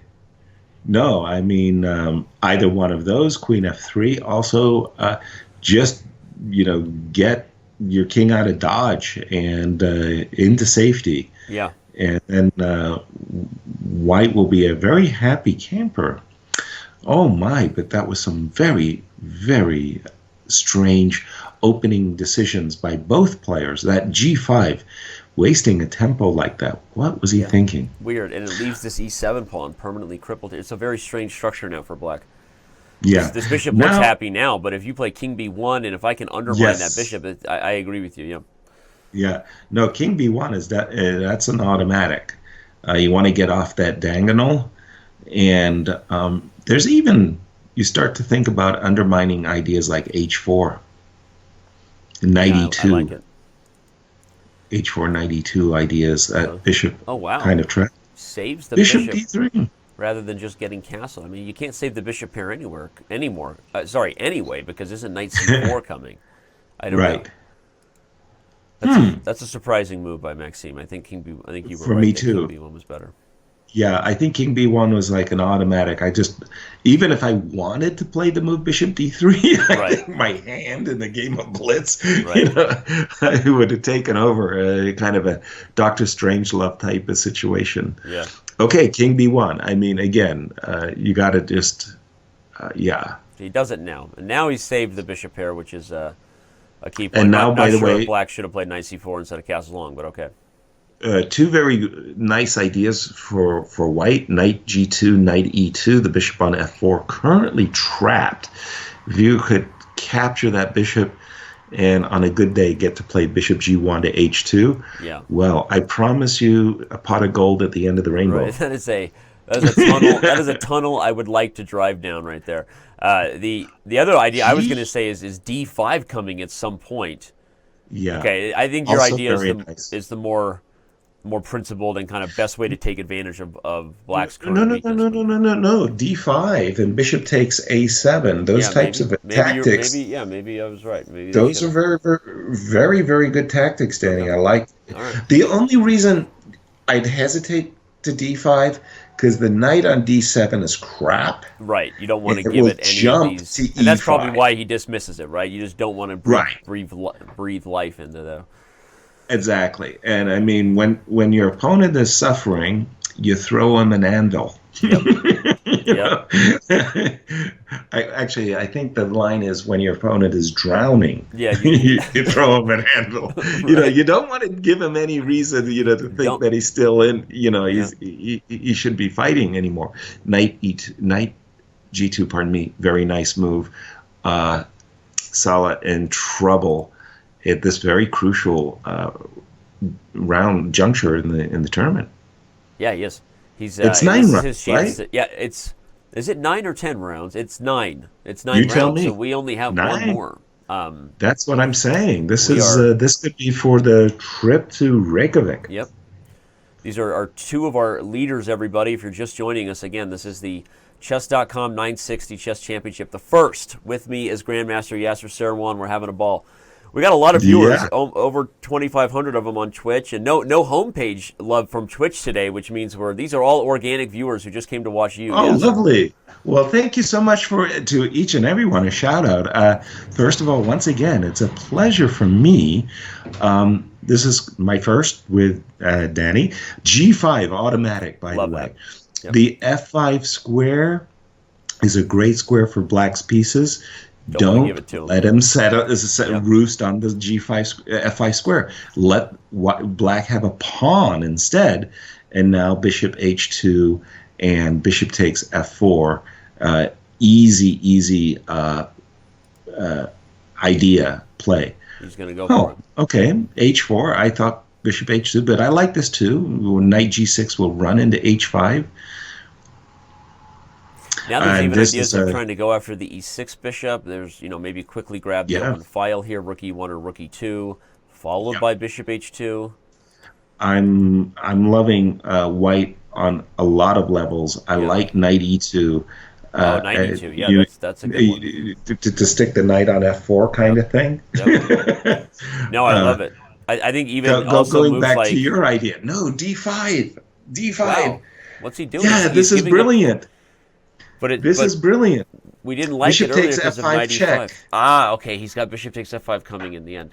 And now now you go knight B5, and now you go rook E2, and all the pieces are perfectly harmonized.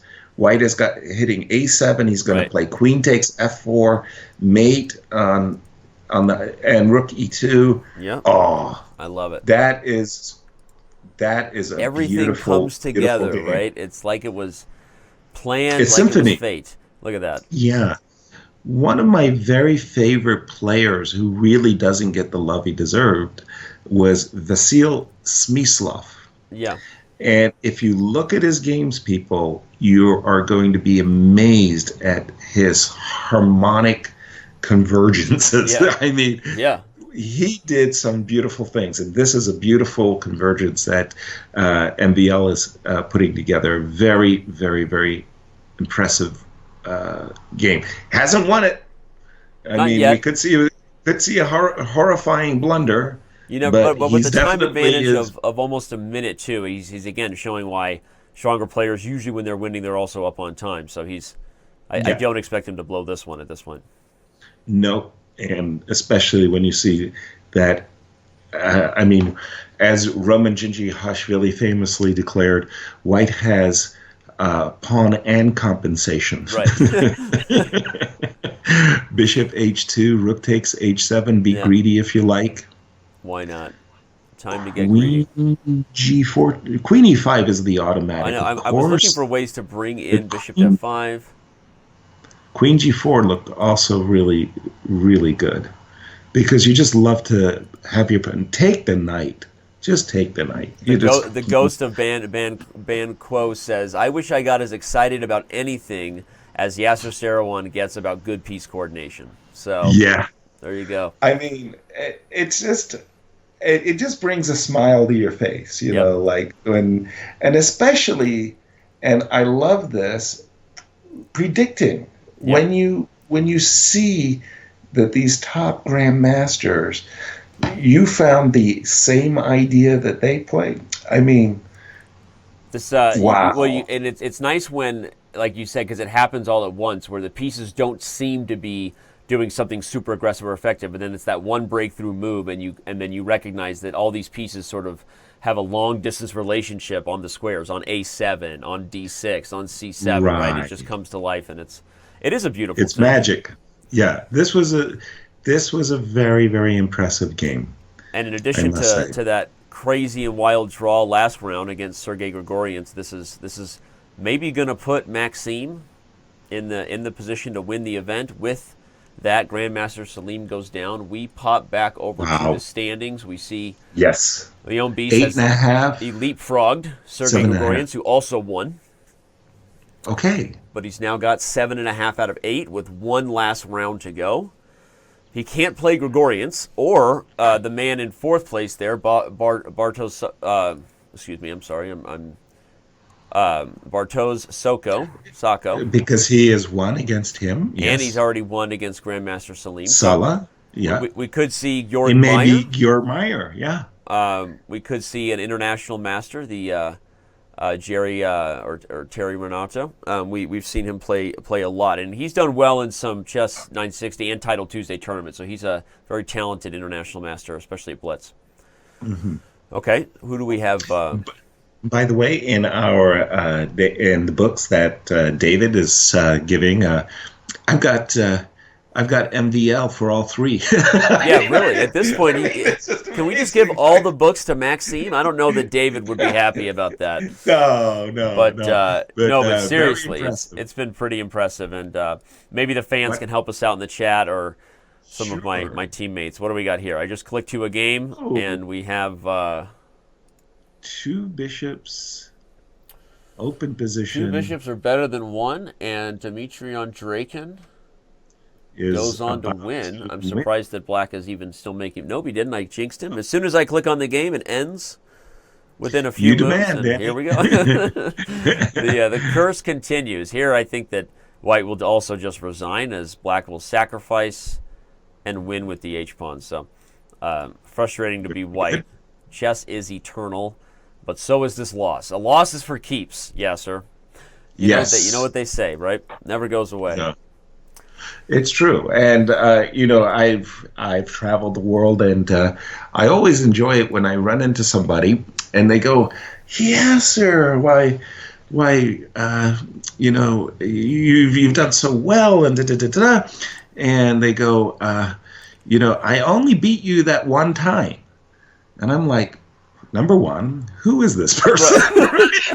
You're like, and who says you beat me? Apparently. Number two. When did we play? Yes, you had come to my chess club, and you did a simul at the school. And I was like, what? But they remember their wins. And here we have it. Danny, last round. Andre I can't. Deviant. It's the Deviant. Deviant. Yes. Not a deviant, but a Deviatkin. Probably Deviatkin, actually, if knowing the in the Russian language. And so we have Andre Deviatkin versus Leon Beast. Yeah. Okay, so d4, d5, and we see right away that Bishop g2, e4 ideas are on White's agenda. And also, depending... It's more like one of those tempo things. If Black tries to mimic White, Black has to be worried that the bishop might come to f4 to e5 and somehow, pin the knight on f6 to the queen on the h8. That's kind of a funny thing. Bishop f4, bishop e5. I'm not sure what the probability is on that, but how many rounds have we seen the queen start in the corner today? Yes, I mean it's I feel very like a high, lot, right? Yeah, very high. And surprising for me, MVL didn't start with 1 g4 as he's been doing because he's been successful with this. Maybe that game with Sala, he realized that maybe he had gone too far and said, "Okay, Well, here he already seems to be.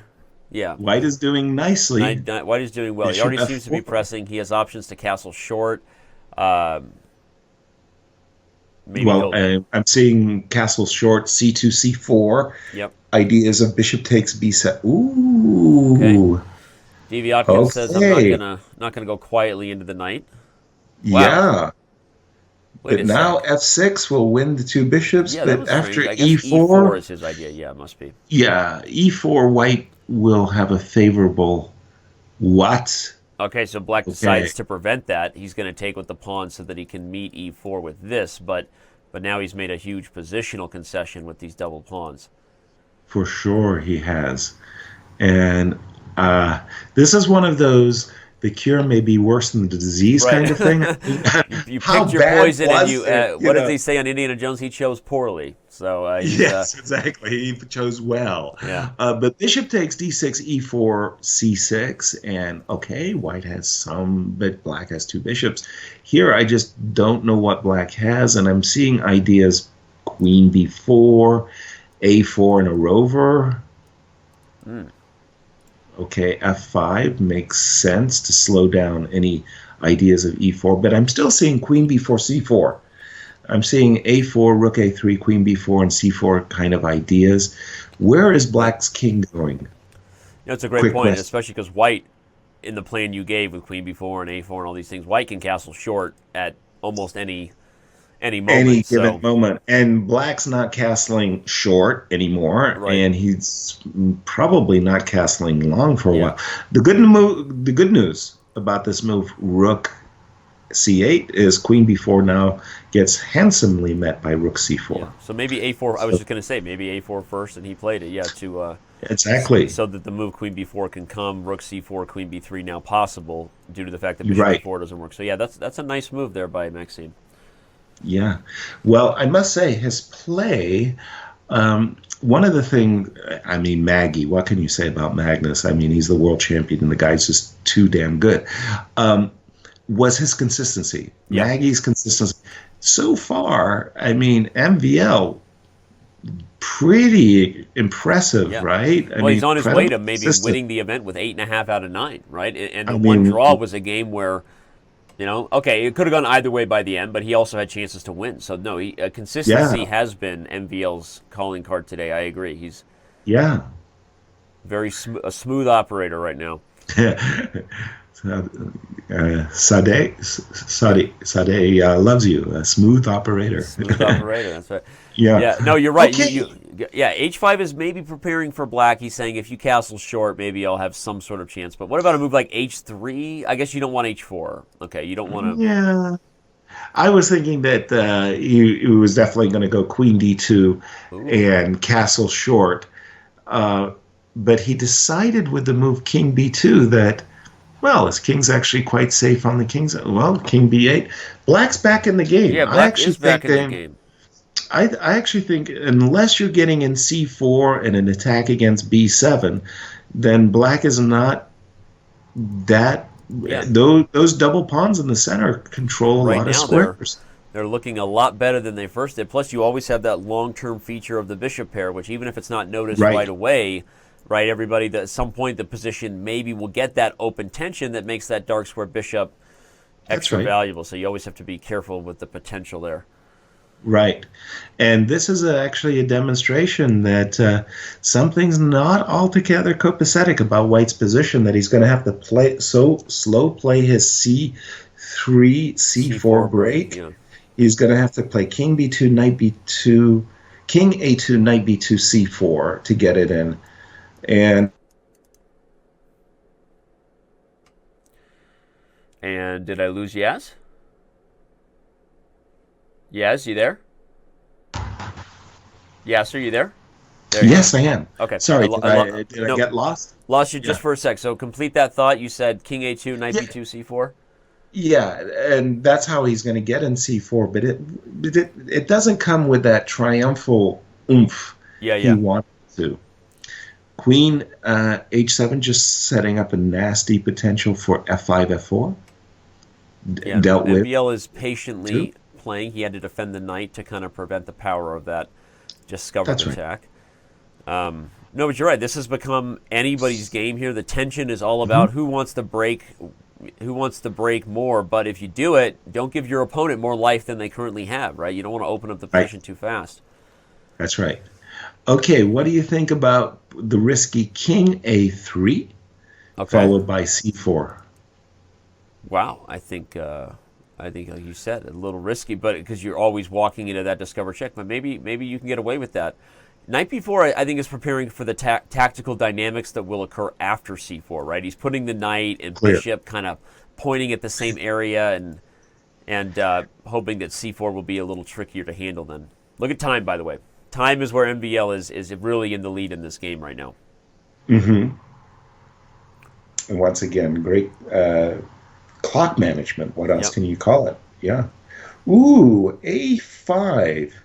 That puts a pawn on a target square, but what's he saying with that? Didn't expect that one. I really didn't expect that one. Now we have to reset our minds and start saying, okay, you're no longer playing for c4 when you play a5. Yeah. Is he playing for f4 and switching the rooks to the h file? Bind it? Yeah, and the reason, oh, wow. Giviatkin not going to sit tight. He's going to try to make something happen. Whoa! I was going to say bad idea. Take knight back to d3 and keep that pawn on f4 in your pocket. Yeah. But MVL went for this, and now he's slightly worse. I think that pawn on a5 really doesn't belong there. Yeah, I'm surprised by this because this pawn on a5 is... Hold on. E4 might just come with the needed tempo. Right. The tempo that it needs, and he plays it. He justifies the knight's position by increasing the pressure to d5 just in time. Right. Boy, talk about just in time. Yeah. If he takes e4, he's going to be able to flip the script to the e file, and all of a sudden Black would love to just focus in on this overextended, the calf that's wandered too far from the herd. But, I was going to say knight d5 is coming. And is he better in this rook ending? No, it's probably still a draw. Rook up, but wait a minute. No, he's much better. I apologize. He's winning both d pawns. Both d pawns are falling. No, then it's just one. Okay, now it's a resign. The rook comes behind the pawn. Very important in rook and pawn endgames. Yep. Get your rooks behind the pawns. d5, c4, c5, let's go. Very interesting. He decides to close off the king's entry before pushing. Really accurate, actually, there.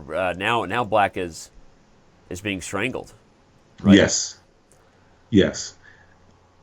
Funnily enough, he actually didn't need to move b4. He could have just gone b5. And he should have, right? Because b5 came in and made it a lot. You're right. That was he should have just went full steam ahead. But this is good enough. King d4 and no stopping. Too many pawns. The rush of the pawns. Almost like the rook ending I had yesterday when you and I were prepping for the call, right? Although not quite as pretty. Well, again, we're seeing this very impressive technique from MVL. It seems like when the position becomes critical, that's when he really starts putting together a whole sequence of really, really just great moves. Yeah, powerful chess. King d5. And he's going to get a queen. He's going to win the rook. And with it, he's going to win the king and pawn ending. And we're going to have our first ever Chess.com 960 champion, right? We bow to the Beast of Lyon. Lyon Beast, Maxime Vachier-Lagrave takes the cake by winning a super instructive game there to bring it to a close with 8.5 out of 9. And Gregorians won again. We didn't get a chance to see his last two games, but talk about a strong performance there, right? Yes, he finishes over 3,000 with 8 out of 9. Wow. Andreykin not far behind. Remember, Andreykin's sole loss was that rough game to MVL. Yeah. Oh, I see. He must have also dropped a couple draws, but the big loss was to MVL. That's right. Wow. Okay. Interesting stuff. Any game still going on? Yeah. Let's take a look at Meyer's game. Hey, finally a game that neither player is going to resign on the very next turn. There we go. The curse is broken. The curse has been lifted. But I got to tell you, this looks like a dream position for Black. Yeah. This is International Master outplaying a very strong Grandmaster right now. Impressive. Wow. this is what we call light square control. Yeah, that is a beautiful night. Aaron Nimzovich is rolling over in his grave about this bishop on f2. This is a Yes. Although we have a good My System discussion to have, right? My System, a very overrated book. Yes. Super overrated. It was very strange. When I was growing up, everybody was saying, My System. Got to read it, all that. Got to read it. Really, really great stuff. And I just found it asinine. I mean, I just totally ridiculous. Yeah. Nimzovich for me was just an author that, I mean, we didn't know. He was more into like he wanted to invent words and invent philosophy, right? More than he did about the X's and O's. Yeah. It's funny because I have a similar experience, different generation, of course, but a similar experience that I was sort of told and forced to read it. And I didn't really know that I had the right to say, I don't know that I like this book. But when I heard you go on that rant, I forget was it at the Sinkfield Cup coverage about? Yeah, I think it was one. I was like, I agree. I was like, I agree. Like, My System is, first of all, it's not a very enjoyable read. It's a weird, slow book, right? Anyway, fun stuff. Right. Yeah, and this idea of overprotection. Right. You name me one guy in this entire planet who's won a game because of overprotection. Right. There's like, okay, blockade, fine, restraint, blockade, destroy, got it. Very, very nice. And Nimzovich wasn't the first guy who ever did that. Yeah. But I mean, overprotection, the immortal overprotection game. My God, I mean, it was just it was laughable, atrocious. And yet, some people that I really do respect, and they say Nimzovich was good. One of the people who liked Nimzovich was Robert Byrne, Grandmaster Robert Byrne. And I couldn't believe it. By the way, Georgi is fighting back. Yeah, he worked his way. Soon be better. He's going to maybe play rook c2. Okay, he was worried about queen g7 check, I guess, so he decided to trade into the rook ending. Yes, so rook g6, king c3, king. It looks just like a draw. Sorry. One exciting note is that as this final game comes to a close here, we will be joined momentarily by the winner of the first Chess.com 960 championship. Don't go anywhere. MVL is chatting with me on Skype right now. He's actually ready to join us. Yaz, you ready to be joined by the one and only? Of course, please. Yes. Here we go. And our winner.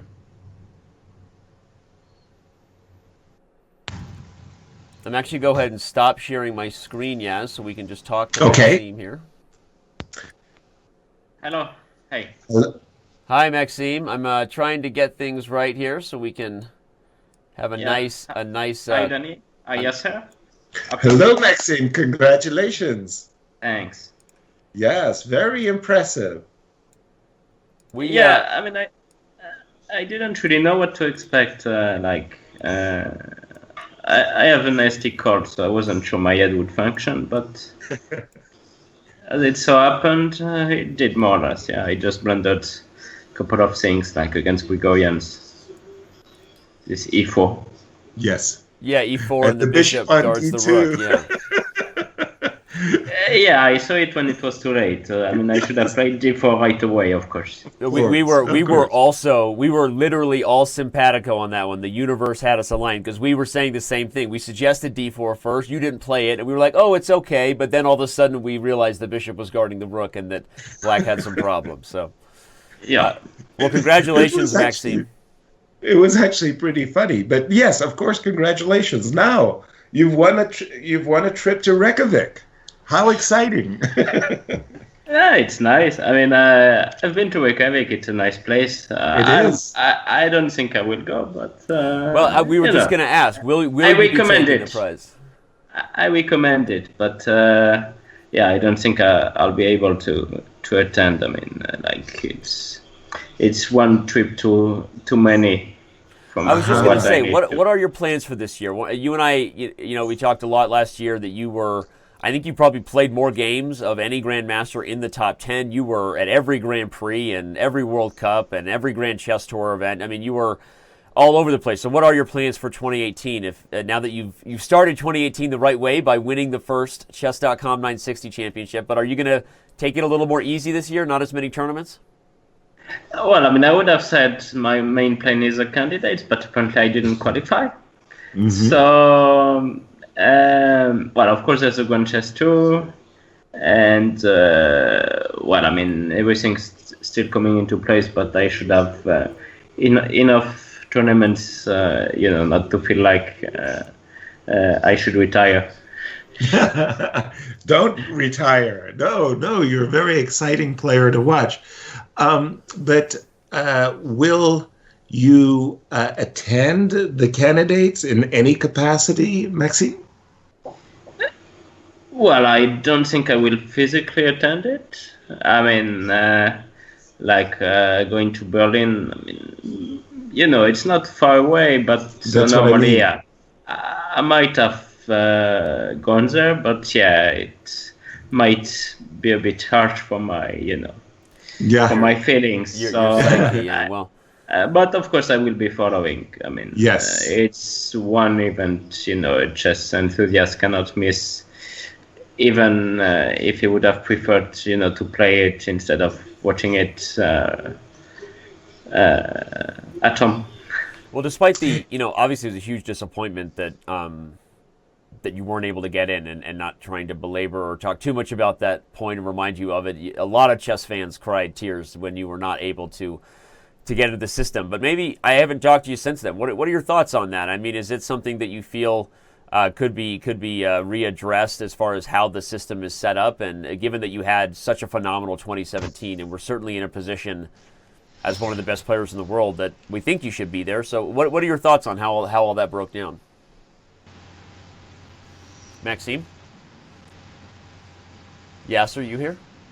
I'm with you. I had gotten a little interruption cut off, but I heard the last part of your question. But I think we lost Maxime. I think we did too. The tournament is officially over, fans. So if you're just joining us, you see the prizes given right there. Maxime Vachier-Lagrave takes first, Sergei Grigorians in second, and Dmitry Andreikin in third.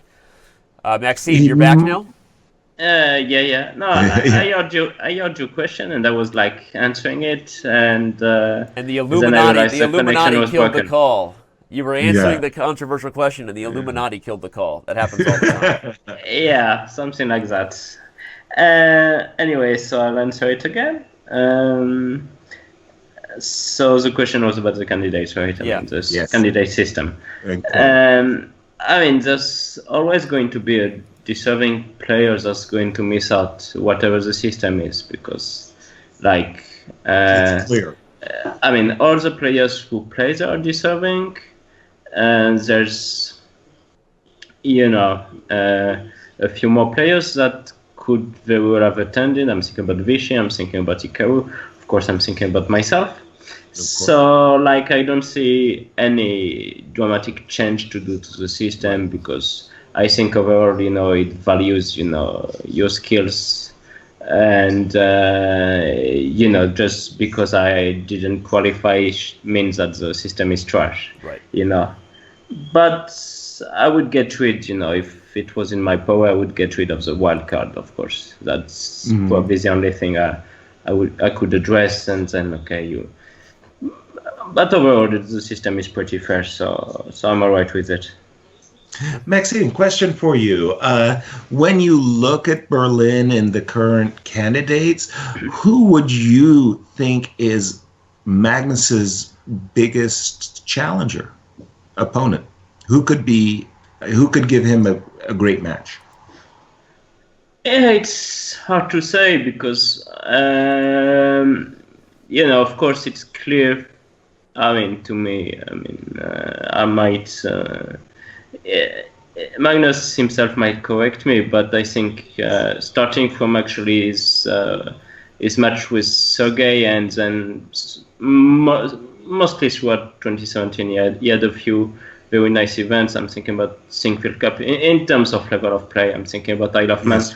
But overall, he hasn't been playing in classical tournaments as well as his usual stand-ups. Right. So, first of all, if he doesn't, if he still keeps this trend and doesn't show his best chess, pretty much everyone can give him a very tough fight. And I mean, one thing that to give to his credit is that even if he's not having a good year, he's still number one in the world. So that's exactly something. But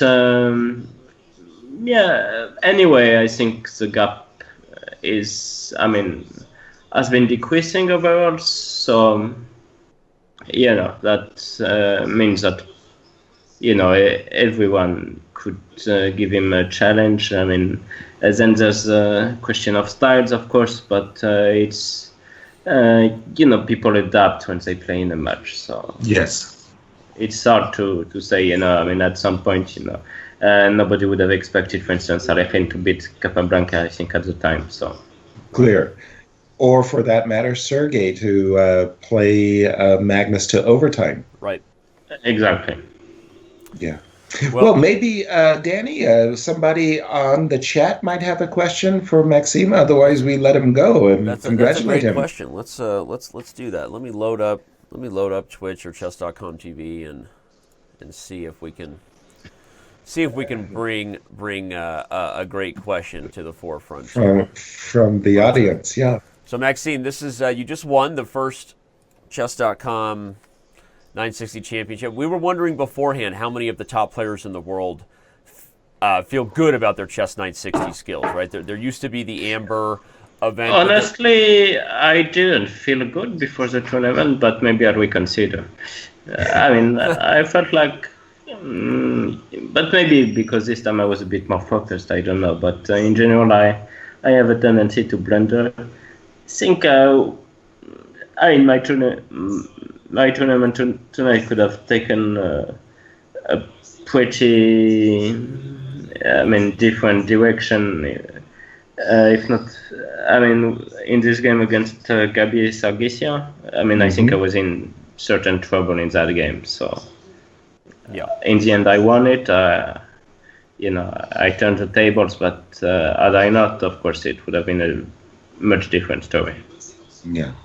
I must say, I thought that your play was very, very consistent. Also, your clock management was, excellent. You weren't getting into trouble and you were making decisions very quickly. I thought it was very impressive. I didn't know. Did you do any training for the Chess 960 tournament beforehand? No, I didn't actually. Of course, I was trying to get my bishops going in general, and yes. But that this much everyone can figure out for himself. But right. I was looking for positions that were a bit different than regular chess, because after all, that's actually the reason why people play Chess 960. Right. Exactly. Enjoy, and we were wondering that because we talk about the balance, as a lot of good questions are coming in right now, just so all the chatters know. I'm watching both Twitch and Chess TV. And no, to be fair, probably my best game was against Dima Andreikin, and that's like a Cabo-Can, yeah? Yeah. No, what I was going to say is we were talking about the balance of Chess 960, where you look at the initial piece configuration and you make a decision. Am I trying to fix this broken setup to go for the center, to get my king safe, to do classical chess principles, or am I just playing with them in the way that they're set up and seeing if I can make this work, right? And so some of the games, it's like you're starting with G4 and queen coming to H3, and then other games, it's almost like a battle of who can remaneuver first to grab control over the critical areas of the board. Yeah, I was trying to mix things up. That's if you're not having fun when you're playing Chess 960, you just you've already lost. It's time to retire. Yeah. Actually, I just wanted to say too, MVL, that congratulations. We were giving out 3 book prizes, and they're very handsome books, by the way. One to yourself for your victory over Andreikin. We just thought that was real masterclass. That was, I think that was your best game of the tournament. What do you think? Yeah, I also think so. I liked very much. Even my first 3 moves, like G5, D takes C4, Knight F6, it, just getting the game in the right direction, I thought. Right.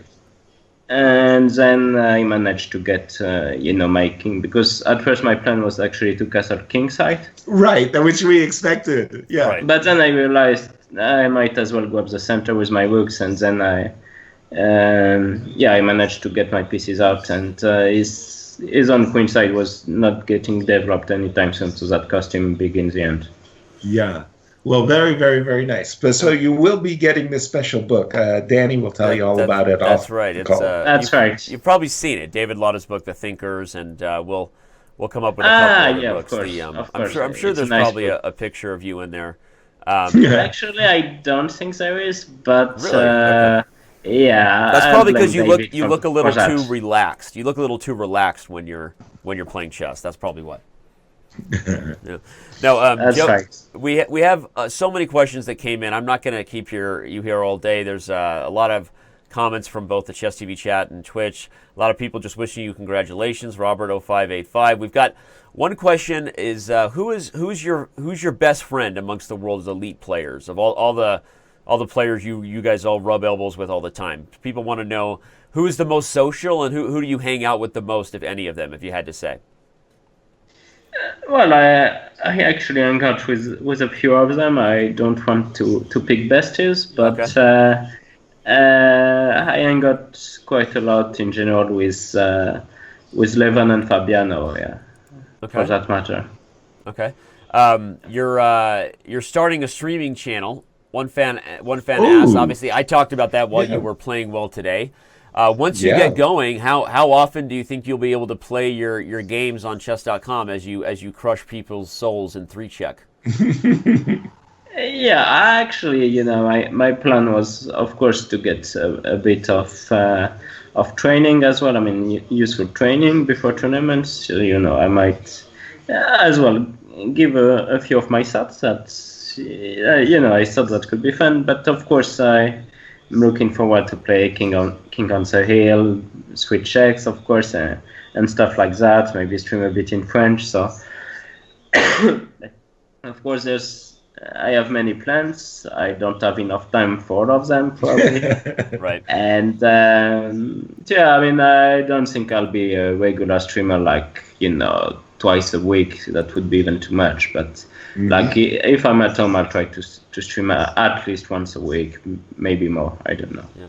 Nice. Well, there's a lot of questions similar to things that almost every top grandmaster would ask about the performance of AlphaZero. So I'm not going to grill you with that. I'm actually going to tell all the fans in the chat, Chess TV or Twitch, if you want to see Maxime and a lot of other top players who gave their opinions when AlphaZero came along, you can actually check out our news videos. Peter Docker's got a chance to catch up with so many and get opinions on the machine learning, the self-taught supercomputer. A lot of questions were, how would AlphaZero do in Chess960? So anyway, just don't need to worry about that. But that was a topic today. Well, I mean, he would do pretty well. I think so too. Thank you, ChessBay94 for gifting that last sub to Capablanca. ChessBay, it hurts, feels bad. You said you're only here to see Yasser and not me and Maxime. So I don't know. Oh no. No. Well, it's all right. Everyone loves you, Yaz. Thank you very well, much. Maxime, we won't keep you any longer. You're awesome. Thanks for joining us. The fans love you, and next time the candidates rolls around, we'll all be as excited as you are to be there. So we'll be with you in spirit. So okay. Thank you for joining us, Maxime, and we'll talk soon, I hope. Yeah, sure. Okay, thank you. Bye. Thank you for joining us, Maxime. Sure. Okay, bye. Bye. Bye. Well, that was a nice bonus to hear from the winner. So thank you to MVL for joining us. Yeah. Well, thank you for flying alongside me, Yaz. You are amazing. Yeah, that was fun. As the fans said, they're here to see you. Are. This was really enjoyable. I personally had a great time, and especially after being exhausted from yesterday. Full disclosure, I don't always admit that maybe sometimes I'm a little tired, but today's show was full of energy, and I give all the credit to you. You were awesome, and this was a lot of fun. Well, you're just coming off back-to-back great shows. I mean, wow, Naka versus Sergey was fun. I mean, too. Maggie. I mean, that's just like those guys, to my mind, are the two greatest. And by the way, I'll even throw in MVL too. He's an incredible blitz player. But what Maggie's form yesterday was amazing. So what to say? He's just hats off. Yep. And today, MVL was in Man, God, he was in monstrous form. Yeah. Again, I'll have to replay through his games, but I didn't see too many blunders in this play. Yeah. Wow. Thank you. You're right. Consistency. You made the comparison to Magnus, and as we talked about, I think off air, even before you and I went live, about when Magnus did blunder, it was so small. It was like a pawn that then he didn't even regret giving up. It was very strange. Exactly. Right? And I don't remember. I mean, we were making these slight criticisms at times, like if they were playing against principled chess, not the center. But overall, Maxime's play seemed to always be what the doctor ordered. I mean, he really was impressive today. So. Exactly, all around. And again, a really big shout out to our Twitch and Chess.com members for joining us and making it fun and watching. And if it's not for you guys, we wouldn't be doing this. Yep. Thank you, Yasser. We look forward to having you on future events. Thanks to everybody for tuning in. We are going to sign off right now, and hopefully we'll have Yasser back sooner rather than later. And peace out, everybody. Peace out. Love it.